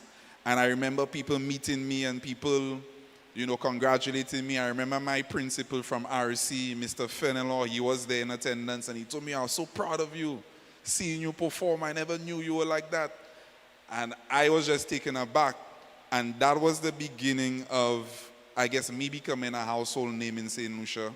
I remember being with Auntie Gifter one day in Grosile, and I'm not used to people recognizing me. So I walk in Grosile, and a young lady comes up to me, and she says, I want to take a picture with you. And for me, I couldn't understand, why you want to take a picture with me? Who am I? And it was then Auntie Gifter said to me, right now people know you. You have a hot song. You have become a household name. So people want to take pictures of you. You need to be prepared for that. And when people do approach you, you need to respond accordingly. Because I was so bamboozled that when the young lady came to me, I may not have given her the best response. I took the picture, and Auntie Gifter gave me that word of advice. And I remember from that time moving on, people knew about me. The next challenge for me was to not be a one-hit wonder. Because in the music industry, you find that people have a good song, and then they never have a good song again. So the following year, I was blessed to release another song that did well in St. Lucia called Neighbor. Now, this song was a song that I always say, when I say this story about this song, I always say that this song was sent to me by God. I was at the house in New York again, on Remsen Avenue. I remember being at the computer, and I got up from the computer and was walking towards the balcony. And I kid you not, the chorus just came to my brain as if God just sent it down in my brain. I wasn't thinking about music at the time. He literally just put that chorus in my brain. And I never really took it on. I didn't think it was anything special. And then I went to St. Lucia again for Carnival. I'm in a studio session with a bunch of other artists. A rhythm comes on, and I start singing that same chorus. When I started singing that chorus, everybody in the room stopped. They look at me and they say, boy, that bad. Let's work on that. And I telling them, you're like this, because to me it wasn't that special. Everybody's like, bro, that's a special chorus. Let's work on it. So we worked on the song. I remember recording that song by Lebo. Lebo happened to be one of my good friends that I gained through the music industry. And Lebo guided the recording. And I remember putting that song out. The night I put that song out was the night it became a hit. Some songs, they take a while to build. This song, as soon as I dropped it, it was a hit. It right away, everybody liked it. So I was able to prove that it wasn't just a fluke the first time, that I'm a consistent artist and I release good music consistently. As I progressed through the music industry, new challenges came about.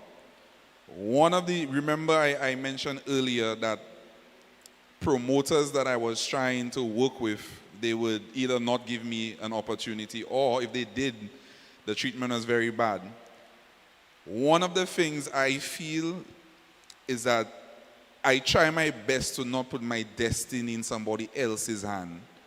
I sat and I said to myself, Sidil, you're going to release music every year with the hope that a promoter books you for a show, and you're going to hope that they pay you what you deem is substantial, right? And I said I didn't like that. I said I doing my own show. And at that point, I made up my mind, I doing my own show. I knew nothing about doing events. I pitched the idea to a few of my friends, and all of them are like, Sidil, let's go, let's do it. And in 2015, I was able to produce my first event called Transcend. Because, again, I didn't want to be dependent on other people to tell me when you're eating or not. I felt like as a man, as an individual, that didn't make sense to me. So if you don't want to put me on your show, I'll have my own show. And I'm glad to say it's been 11 years later, and the event has grown to be a staple in St. Lucia, and people look forward to it every year. But before we even got there, even that had its challenges as well. The first year went well. The second year was a bigger challenge because another promoter had an event on the same day as us. And that promoter had bigger pockets than us. They were able to bring down a bunch of big artists from Trinidad. So what ended up happening, we lost a lot of money. We lost about $40,000. Now, can you imagine, as somebody who now start in the promotion game and now really catching himself as an artist, losing $40,000? That was a lot for me. And still, I said, you know what? We go in again. We're going to do it again. We went through different phases with the event where it was a concert at first, and then I said, you know what? Let's make it a beach event. And then from a beach event, it became a moonlight parade. And the moonlight parade has been the most successful version of the event that we've put on so far. Now, I say all these things to say, when it comes to me, if people have to ask about me, one of the things I want them to know is that I'm relentless. When I want something, I go for it. And with doing events and balancing being an artist, it's very difficult.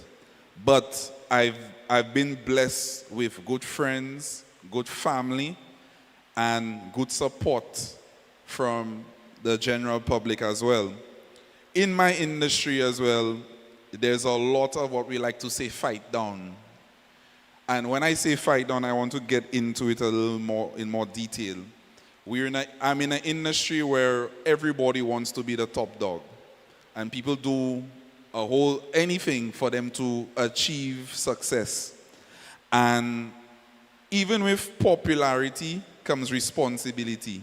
With influence comes responsibility.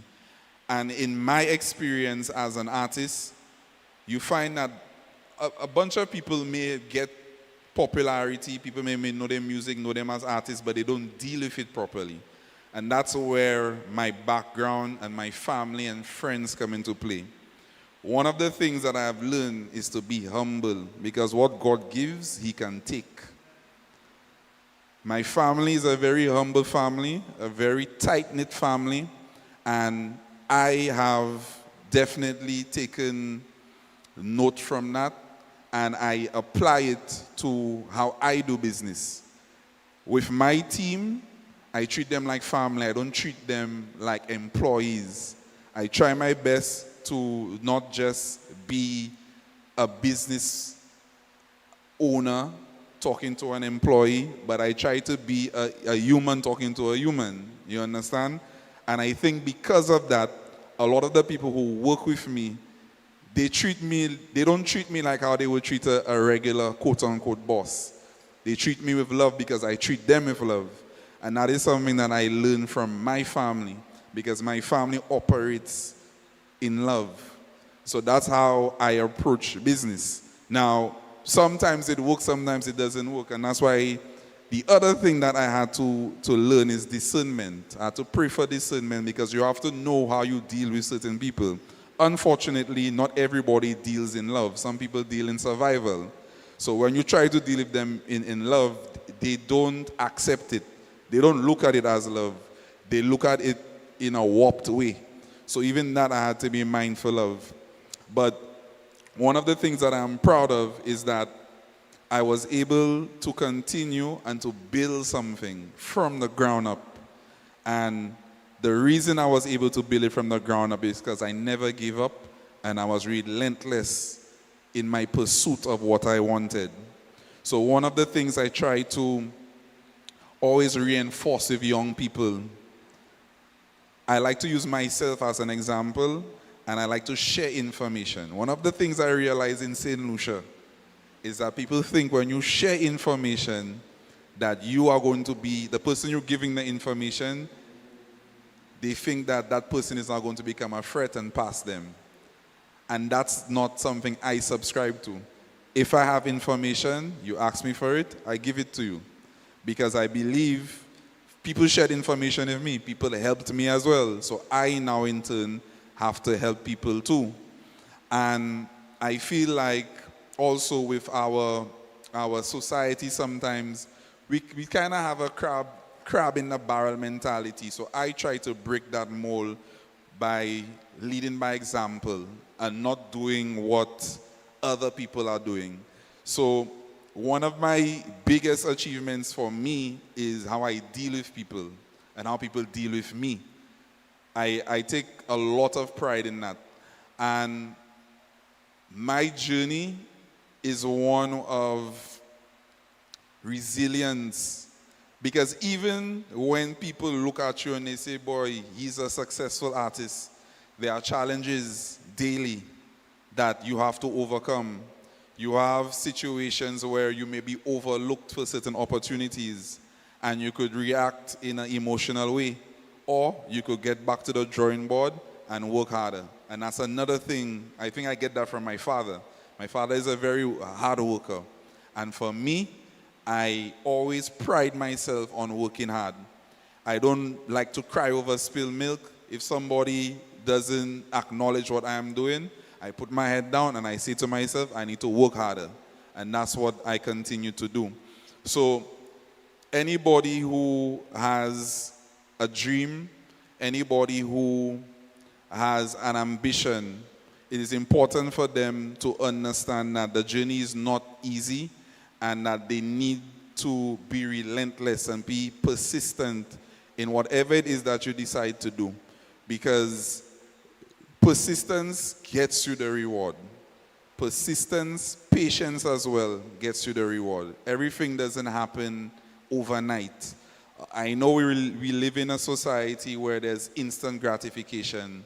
Everybody wants everything right now. But that is not how it goes. Patience is very important, and that's one of the things I exercise a lot. And I like to consider myself a visionary. I always think of stuff. I'm always thinking of the next thing that I want to do. And again, I'm blessed to be surrounded by people who listen to the crazy ideas and they jump on board and they want to be part of it too, because they understand that I'm somebody, when I put my mind to it, if I say I'm doing it, I'm going to do it. So, in conclusion, I definitely want to thank the Clery legends for inviting me here to speak. I hope that anybody who has my story, they can take some inspiration from it, because one of the biggest reasons I decided to sing was to inspire. Not just to entertain, but to inspire people, because I was inspired myself when I saw artists performing and whatnot. So the biggest thing I want people to take from my story is to be inspired, be relentless, and be patient. Thank you. Can you just take that cable from there, please? I'm here. Okay. Last year, the first one who made his presentation was Bax, Marcellus Stadium. And one of the things he highlighted that when he first came back home from his studies in his summer vacation, this gentleman's father told him that, "I'm proud of you." And everybody knows Hala is a real hard and tight person to please. So when Hala said to Bax that, "I am proud of you," that was a big thing. So he's saying that his father's saying that he's proud of him, that's a real thing, because Hala is like a militant. If he's soft, Michael Jackson voice, he's hard. Yeah? It's a tough one to satisfy. I don't know why his wife was able to keep with him all these years. Yeah? But he's tough. Now, coincidentally, this family moved to somewhere in Redwy. And when I was invited to join this Clery Legends team, I was asked to come home. And then the guy who asked me to join the team, he didn't know that I was living right next to him. So the following morning, when I spoke to Hala's wife, I'm singing the song, "Are There With Me, Neighbor, Neighbor," which is just parallel to each other. All right, now having said that, you know, early on I told you about this street, which is Gordon Avenue. Yeah, so we come from Tapon Avenue and you turn to Gordon Avenue. So whenever you're on a bus and you get to the bridge, and you would say up the hill, the bus would just turn into Gordon Avenue and it would just continue. All right. One day in the 1980s, mid-80s, I think 84, 85, 86, around that time, I was on this bus, yeah? And I saw, before I say that, we always knew that Clery is an area of a lot of beautiful ladies, and they would walk the bridge and they would get their full respect. And if you move ridiculously, you'll get your disrespect, because we like to keep it real. But one day on the bus, when the bus turned over to Gordon Avenue, prior to that, when I got onto the bus, I turned around and I saw this beautiful, beautiful angel. And for my journey, I was stiff-necked. I was not able to turn back. Yeah? And when the bus turned around, I saw the angel got off the bus, and that was the only time I was able to relax. All right? And she's here for us this evening. But mind you, that was, right now it is something which is, I would say, okay, just leave it like that. But she's just for us this evening. She's working on her presentation. Yep. And we would like to claim her. We'd like to claim her because she's lived in Clery for a few years. And she's done very well. She went to secondary. She made us proud. And she's gone to university. And now she's written her book. Yeah, because as we can tell, this evening, it's all about doctors and their books, okay? So do not hesitate to get one of these, all right? Now, in Sidel's presentation, he talked about resilience. Resilience is in this book. He made a few comments, so it's so coincidental that some of the points Sidel made, you will find that in this book as well. I don't know, did you get a chance to read that book, Sidel? Coincidence. All right, so the word I was looking for is called platonic, yeah? So back then in 1986, it was, my eyes were wrong, I was single, but this evening is platonic. Platonic and respect, a lot of respect, yeah? So we want to show a lot of respect and a lot of gratitude for this lady who's coming right here first. We are privileged to have her first. Yep. She's been all over the world dealing with dignitaries, House of Parliament, and doing a lot of teaching. And she's here first this evening. Ladies and gentlemen, put your hands together for Dr. Kajada Foster. Thank you very much. I'm sorry I missed the introduction, but I'm Alison, passionate about quality and quality as a science. I'll tell you a little bit more about that. But I am so moved by the stories ahead of me. And to me, understanding, which is the ethos of quality, just understanding the needs and expectations of the people we serve. I think a lot of what I've heard before me was at the heart of it. But it followed, one thing that's very important, some sort of a passion. Whether it's a passion to just do more, study, achieve, a passion for music. But for what purpose? And always it was a purpose to serve, to touch the minds and hearts of every one of us. Now, I did have a few slides for you. I'm not sure if it's going to end up going up here, but I was introduced as recently writing this book. Make no apologies for being a hardcore scientist, I call myself. I spent 7.5 years studying chemistry before going into a number of things, like I did a little law, did quality management, and a number of things. But importantly, what began that journey was me walking down from that hill, just over there. We were neighbors to the Louises at the time, in the 80s into the 90s, walking down, being frightened every time I leave home. I must say, who are the boys who are going to be on the block now? My judge for whether or not, okay, did I look good, was I sitting or something, but waiting for the bus, interacting with people like we had Dr. David, our neighbor who just came back as a dentist, Las Flores, and all of that, helping, fixing my teeth, all of that at the time.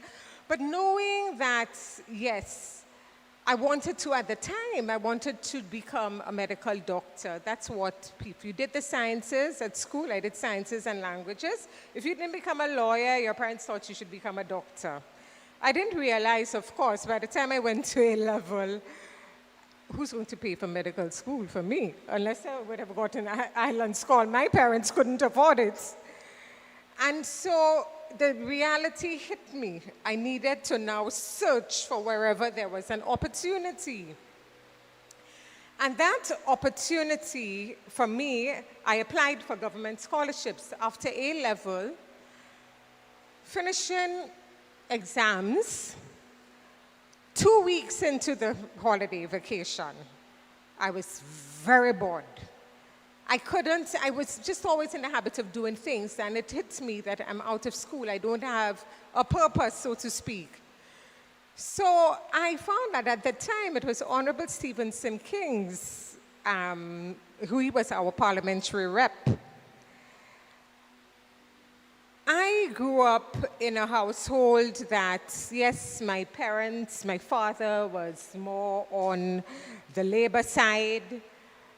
My family, yes, Heraldine Rock, she was the first female parliamentarian, yes. But and he served as, when it was elections, he served in the election process, but not deeply political. But I thought to myself, and my mom didn't know that, who could help me take the next step? So I found out when it was his constituency day. And that time, he had his constituency meetings at his office at Ministry of Health. He was Minister of Health at the time. There were lots of steps getting up to his office. I decided I was going to him to ask him for any opportunity to do something. I did not, at the time, although I needed the money, but it wasn't a job as far as I was concerned, because to get into the public service, it would take a long time. So I recall being there from 9 o'clock at the bottom of the steps, waiting, standing, going higher, go higher. Then next thing, I'm being told that, well, somebody's coming up and say he has to go for lunch. He passed us straight down, he went for lunch. I stayed on that line. I was going to see Honorable Stephenson King. When he came back from lunch, 2 p.m., I got in, I recall that time it was 3 p.m. And his back was facing me on his chair. I said, good afternoon. He heard a young voice, and he turned around, and I said, Minister, is there anything I can do? Volunteer? Something? And he did tell me, I recall, wow, do you know that everybody before you came to me to ask for something? You were the first person who came to say you want to do something, give something. I didn't plan it that way, but what he did do was immediately got on the phone and called the other Dr. King, who was at Victoria Hospital managing the lab, and asked for some place to put this young lady who wants to become a doctor, but she did chemistry, science. Can you find a space for her? He said yes, immediately go up. The following day, I got to the hospital, and that started my journey into the sciences. I had applied for all jobs at the time, got a job at Barclays Bank right after my 2 months doing the hospital with Dr. King, but I needed to get paid, and the government didn't have money to pay me. So I left, started with Barclays Bank. Sister Claire, I recall, came into the bank, and she looked at me, and she walked and she stopped. She said, Alison Gajada in the bank? I never thought you would work in the bank, got into the bank. So I told her, when she came to that, I said, you know, sister, I never thought so too, but that's the opportunity. And you know what she did? Me, Dr. Dove, that same afternoon, you mentioned that you got a job teaching before resigning from one. She had me walk behind her. She said, come, I have a space. Go up. We walked up Cedars to the office at Convent, signed documents. She brought me back down to the Ministry of Education. That time it was opposite the square by the church. Yes, signed the papers, everything. She had a space for an English teacher, and she wanted me. Mind you, I got in. So that's how I got into teaching at Convent. I took a short time, but a very rewarding time. A time that had me realize that sometimes what you think you want to do is not exactly not an end, what you want to do. Because during teaching, I got to teach all subjects. That's how I got to teach maths, biology, all sorts of things. I got a scholarship to do chemistry. It was a European Development Scholarship at the time to study chemistry at university. And to this day, I say thank you. I took that job teaching, was a decrease in salary. When you got a job at the bank in those days, Barclays Bank, you could have gotten a loan to buy a car, and then you get stuck in it. But no, I knew for me, education was a way out. And I know we all at different stages of our life. But what I'm trying to say here, it may not be academic education. Education is not what you think it is. Like, it used to be for us trying to get a degree, but no. We now, in today's world, it's not brick and mortar. You have access to just get yourself certified in something. But at the time, that's what I knew I thought I wanted to do. And getting into chemistry was the greatest gift and opportunity. Thank God. And do we have any medical doctors in the room? Because I married one at one point, and I know a lot of doctors, and I'm around. I mean, my children, one of them is on that track, and two of them are in that field. But learning the physical sciences really got me to understand how things work, the energies, how things interact with each other, how any system, whether it was in the test tube or the beaker, but living systems, really settle at what you give it. What you put in, you get. And it opened up a pathway for me. I recall, I studied the quality management sciences in Singapore, got exposure to that. I was a lot of you may have remembered me at the Bureau of Standards in the early years. I left in 2007. But then I was able to branch off into so many things, but yet still following, always building on what I've learned. And in this book, a lot of people tell me it's a heavy book, and I have other digital products coming out. But this is and if I had the presentation, I would have shown you that when we speak of the word systems, and I'm sure we hear about it, we talk about it a lot, it's the system.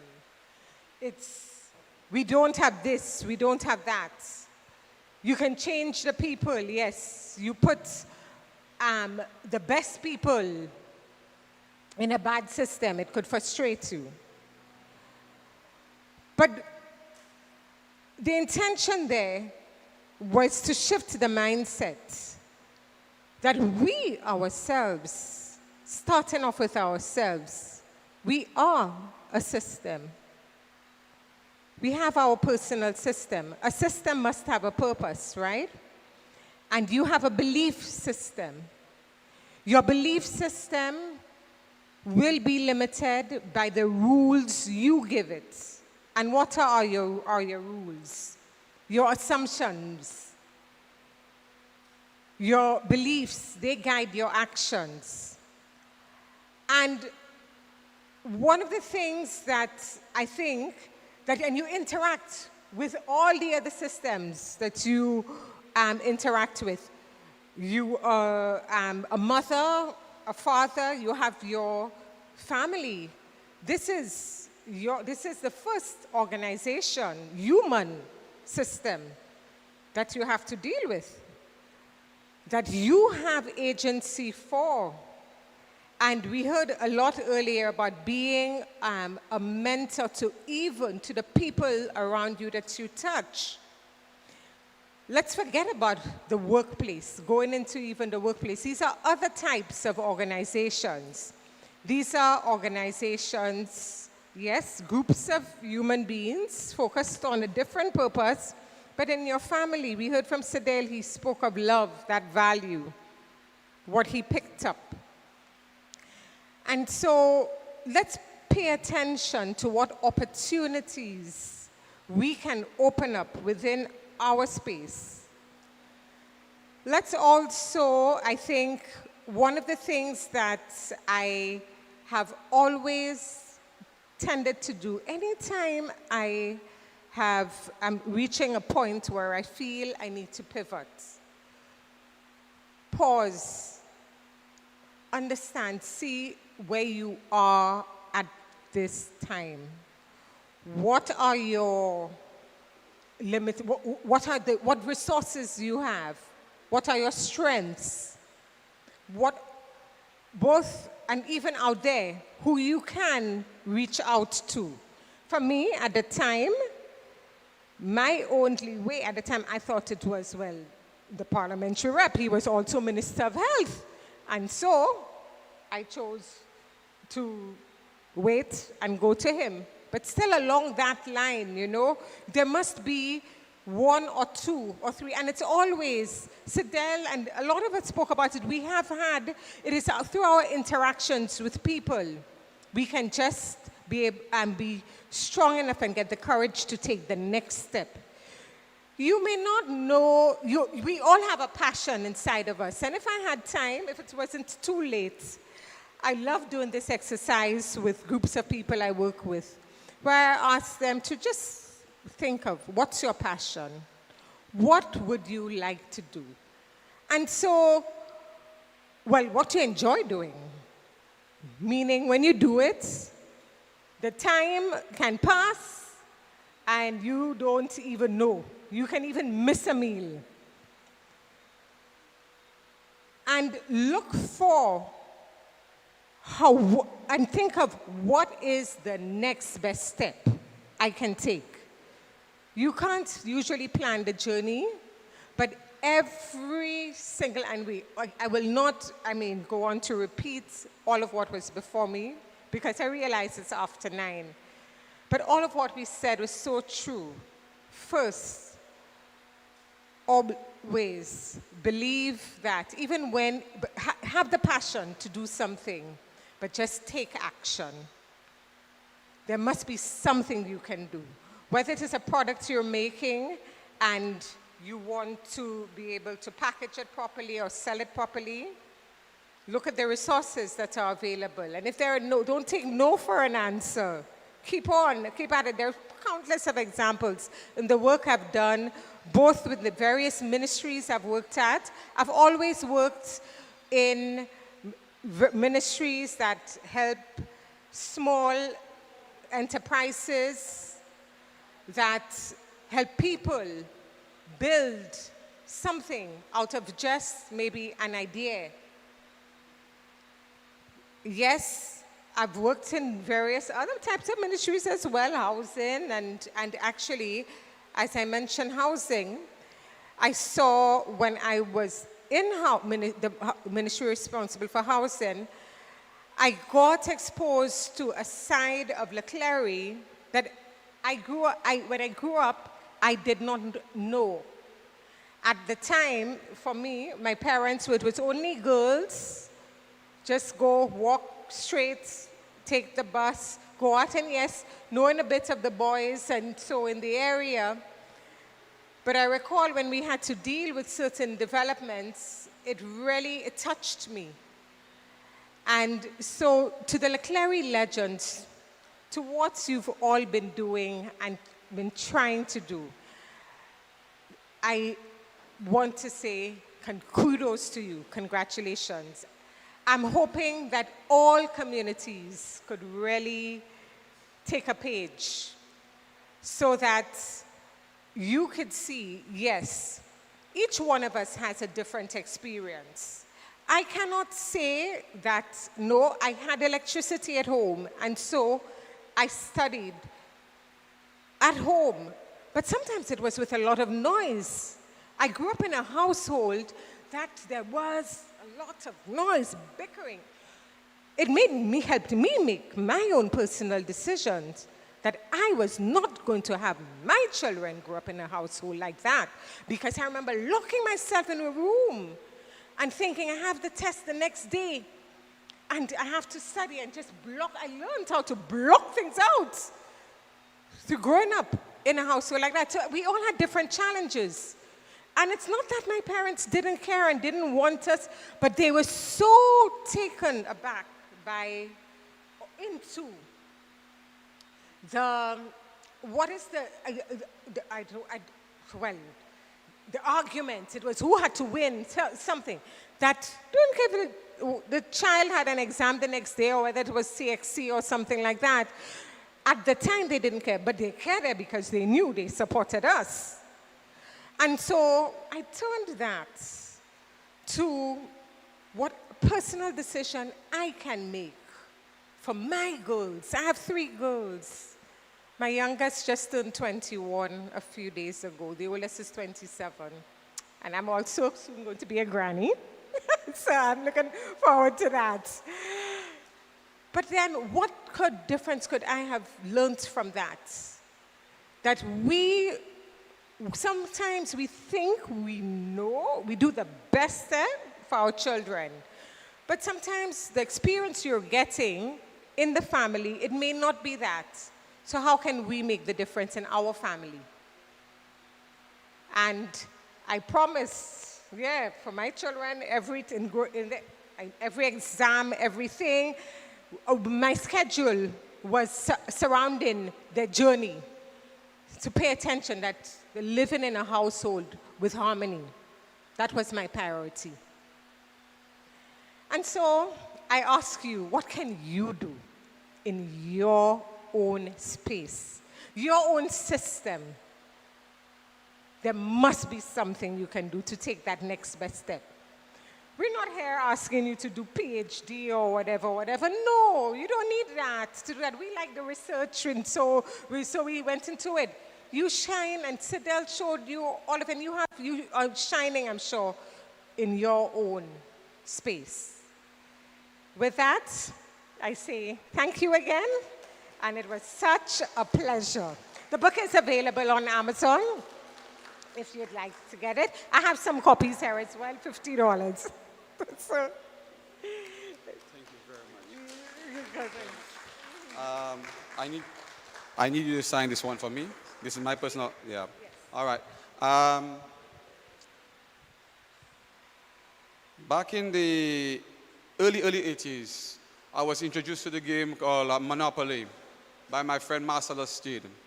And to see us try to read the instructions, and we count in words. And by the time we read something, we already lost the instructions in our brains because we were not able to read properly. Yeah, because we count in like when we were in primary school, C run, Dick run, and Jack and Jill run. But anyway, today we have the great Marcellus Steed as an author.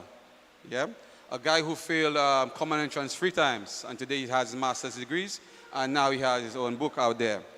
And yeah, we heard the story of Dr. Butcher talking about Under the Fenway, and she has a book out here, right? And we have this other book right out here by Dr. Gajada. Please start your collection. Yep, start your collection and read it out, and you could get a lot of information. And just like Lucky said, when I die, bury me in a glass coffin so that everyone can see my knowledge.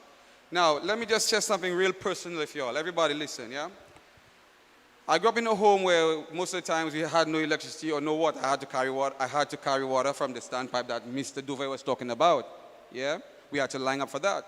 I had to go about carrying kerosene to put into the lamp. One time the kerosene went into my ear, yeah?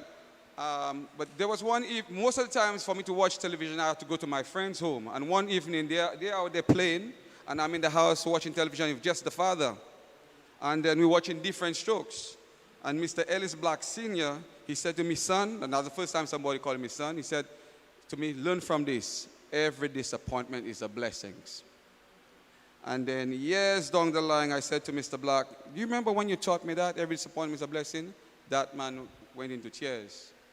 A few decades down the line, I was with one of his eldest sons, Bernard Black. And we were having a conversation, and he said to me, an ounce of example worth more than a pound of advice. That always stood with me. Another few decades down the line, I'm in Turks and Caicos. And then my very good friend, and I don't use that word loosely, my friend, we were together, and he said to me that we're talking about education because I never did any CXCs. I don't have any CXCs under my belt. Mr. Dove talked about Corinth. Corinth is where I went to. And then I was one of the students under the same conditions, yeah? And after Corinth, I went to work and stuff like that. But then my good friend, Ellis Black Jr., he said to me, it's not how you start the race. It's not when you start the race, as long as you finish it, yeah? A few years down the line, I went to uni, yeah? I got my BA, yeah? And in 18 months, I got my master's degree, all because of the push that I got from my good friend Ellis Black Jr. Yep. Now, I think you said something about that, who your mentors are. Yeah? All right. Bill Russell taught Kevin Garnett, he taught him to always take 2 people with him and bring them up, monitor them, and make them into something successful. One of my great mentors was Kevin Garnett, because he always felt uncomfortable being among all his college graduates. Though he was a superstar in basketball, he never finished college. So he always felt uncomfortable. So me now, with all my experience, I've held supervisory positions and managerial positions without any CXC. But it always made me feel uncomfortable. So when I went to uni, and all my classmates and all of them having fun, and they say, let's go out. When I left Corinth, all I did was party. Oh yes, from home, party, splash. I knew every corner of splash, because everybody knew me as a dancer. I used to perform, I used to entertain right here on this floor, yeah? But when I went to uni, it was all about my grades, yeah? So like my good friend say, it's not when you start, it's how we ended, yeah? And a lot of the stories here are linked. They are linked. One of my presentations in uni, we had to do something on Belleville theorem, yeah? And it's to talk about all the leaderships. And I quoted Ashanti, the Calypsonian Ashanti, and so I finished my presentation like this. It goes, because I put some chain around my presentation, and I went like this: every link in a chain, sharing strain, loss again, with one aim. And I had Bob Marley like this. And everybody, good night.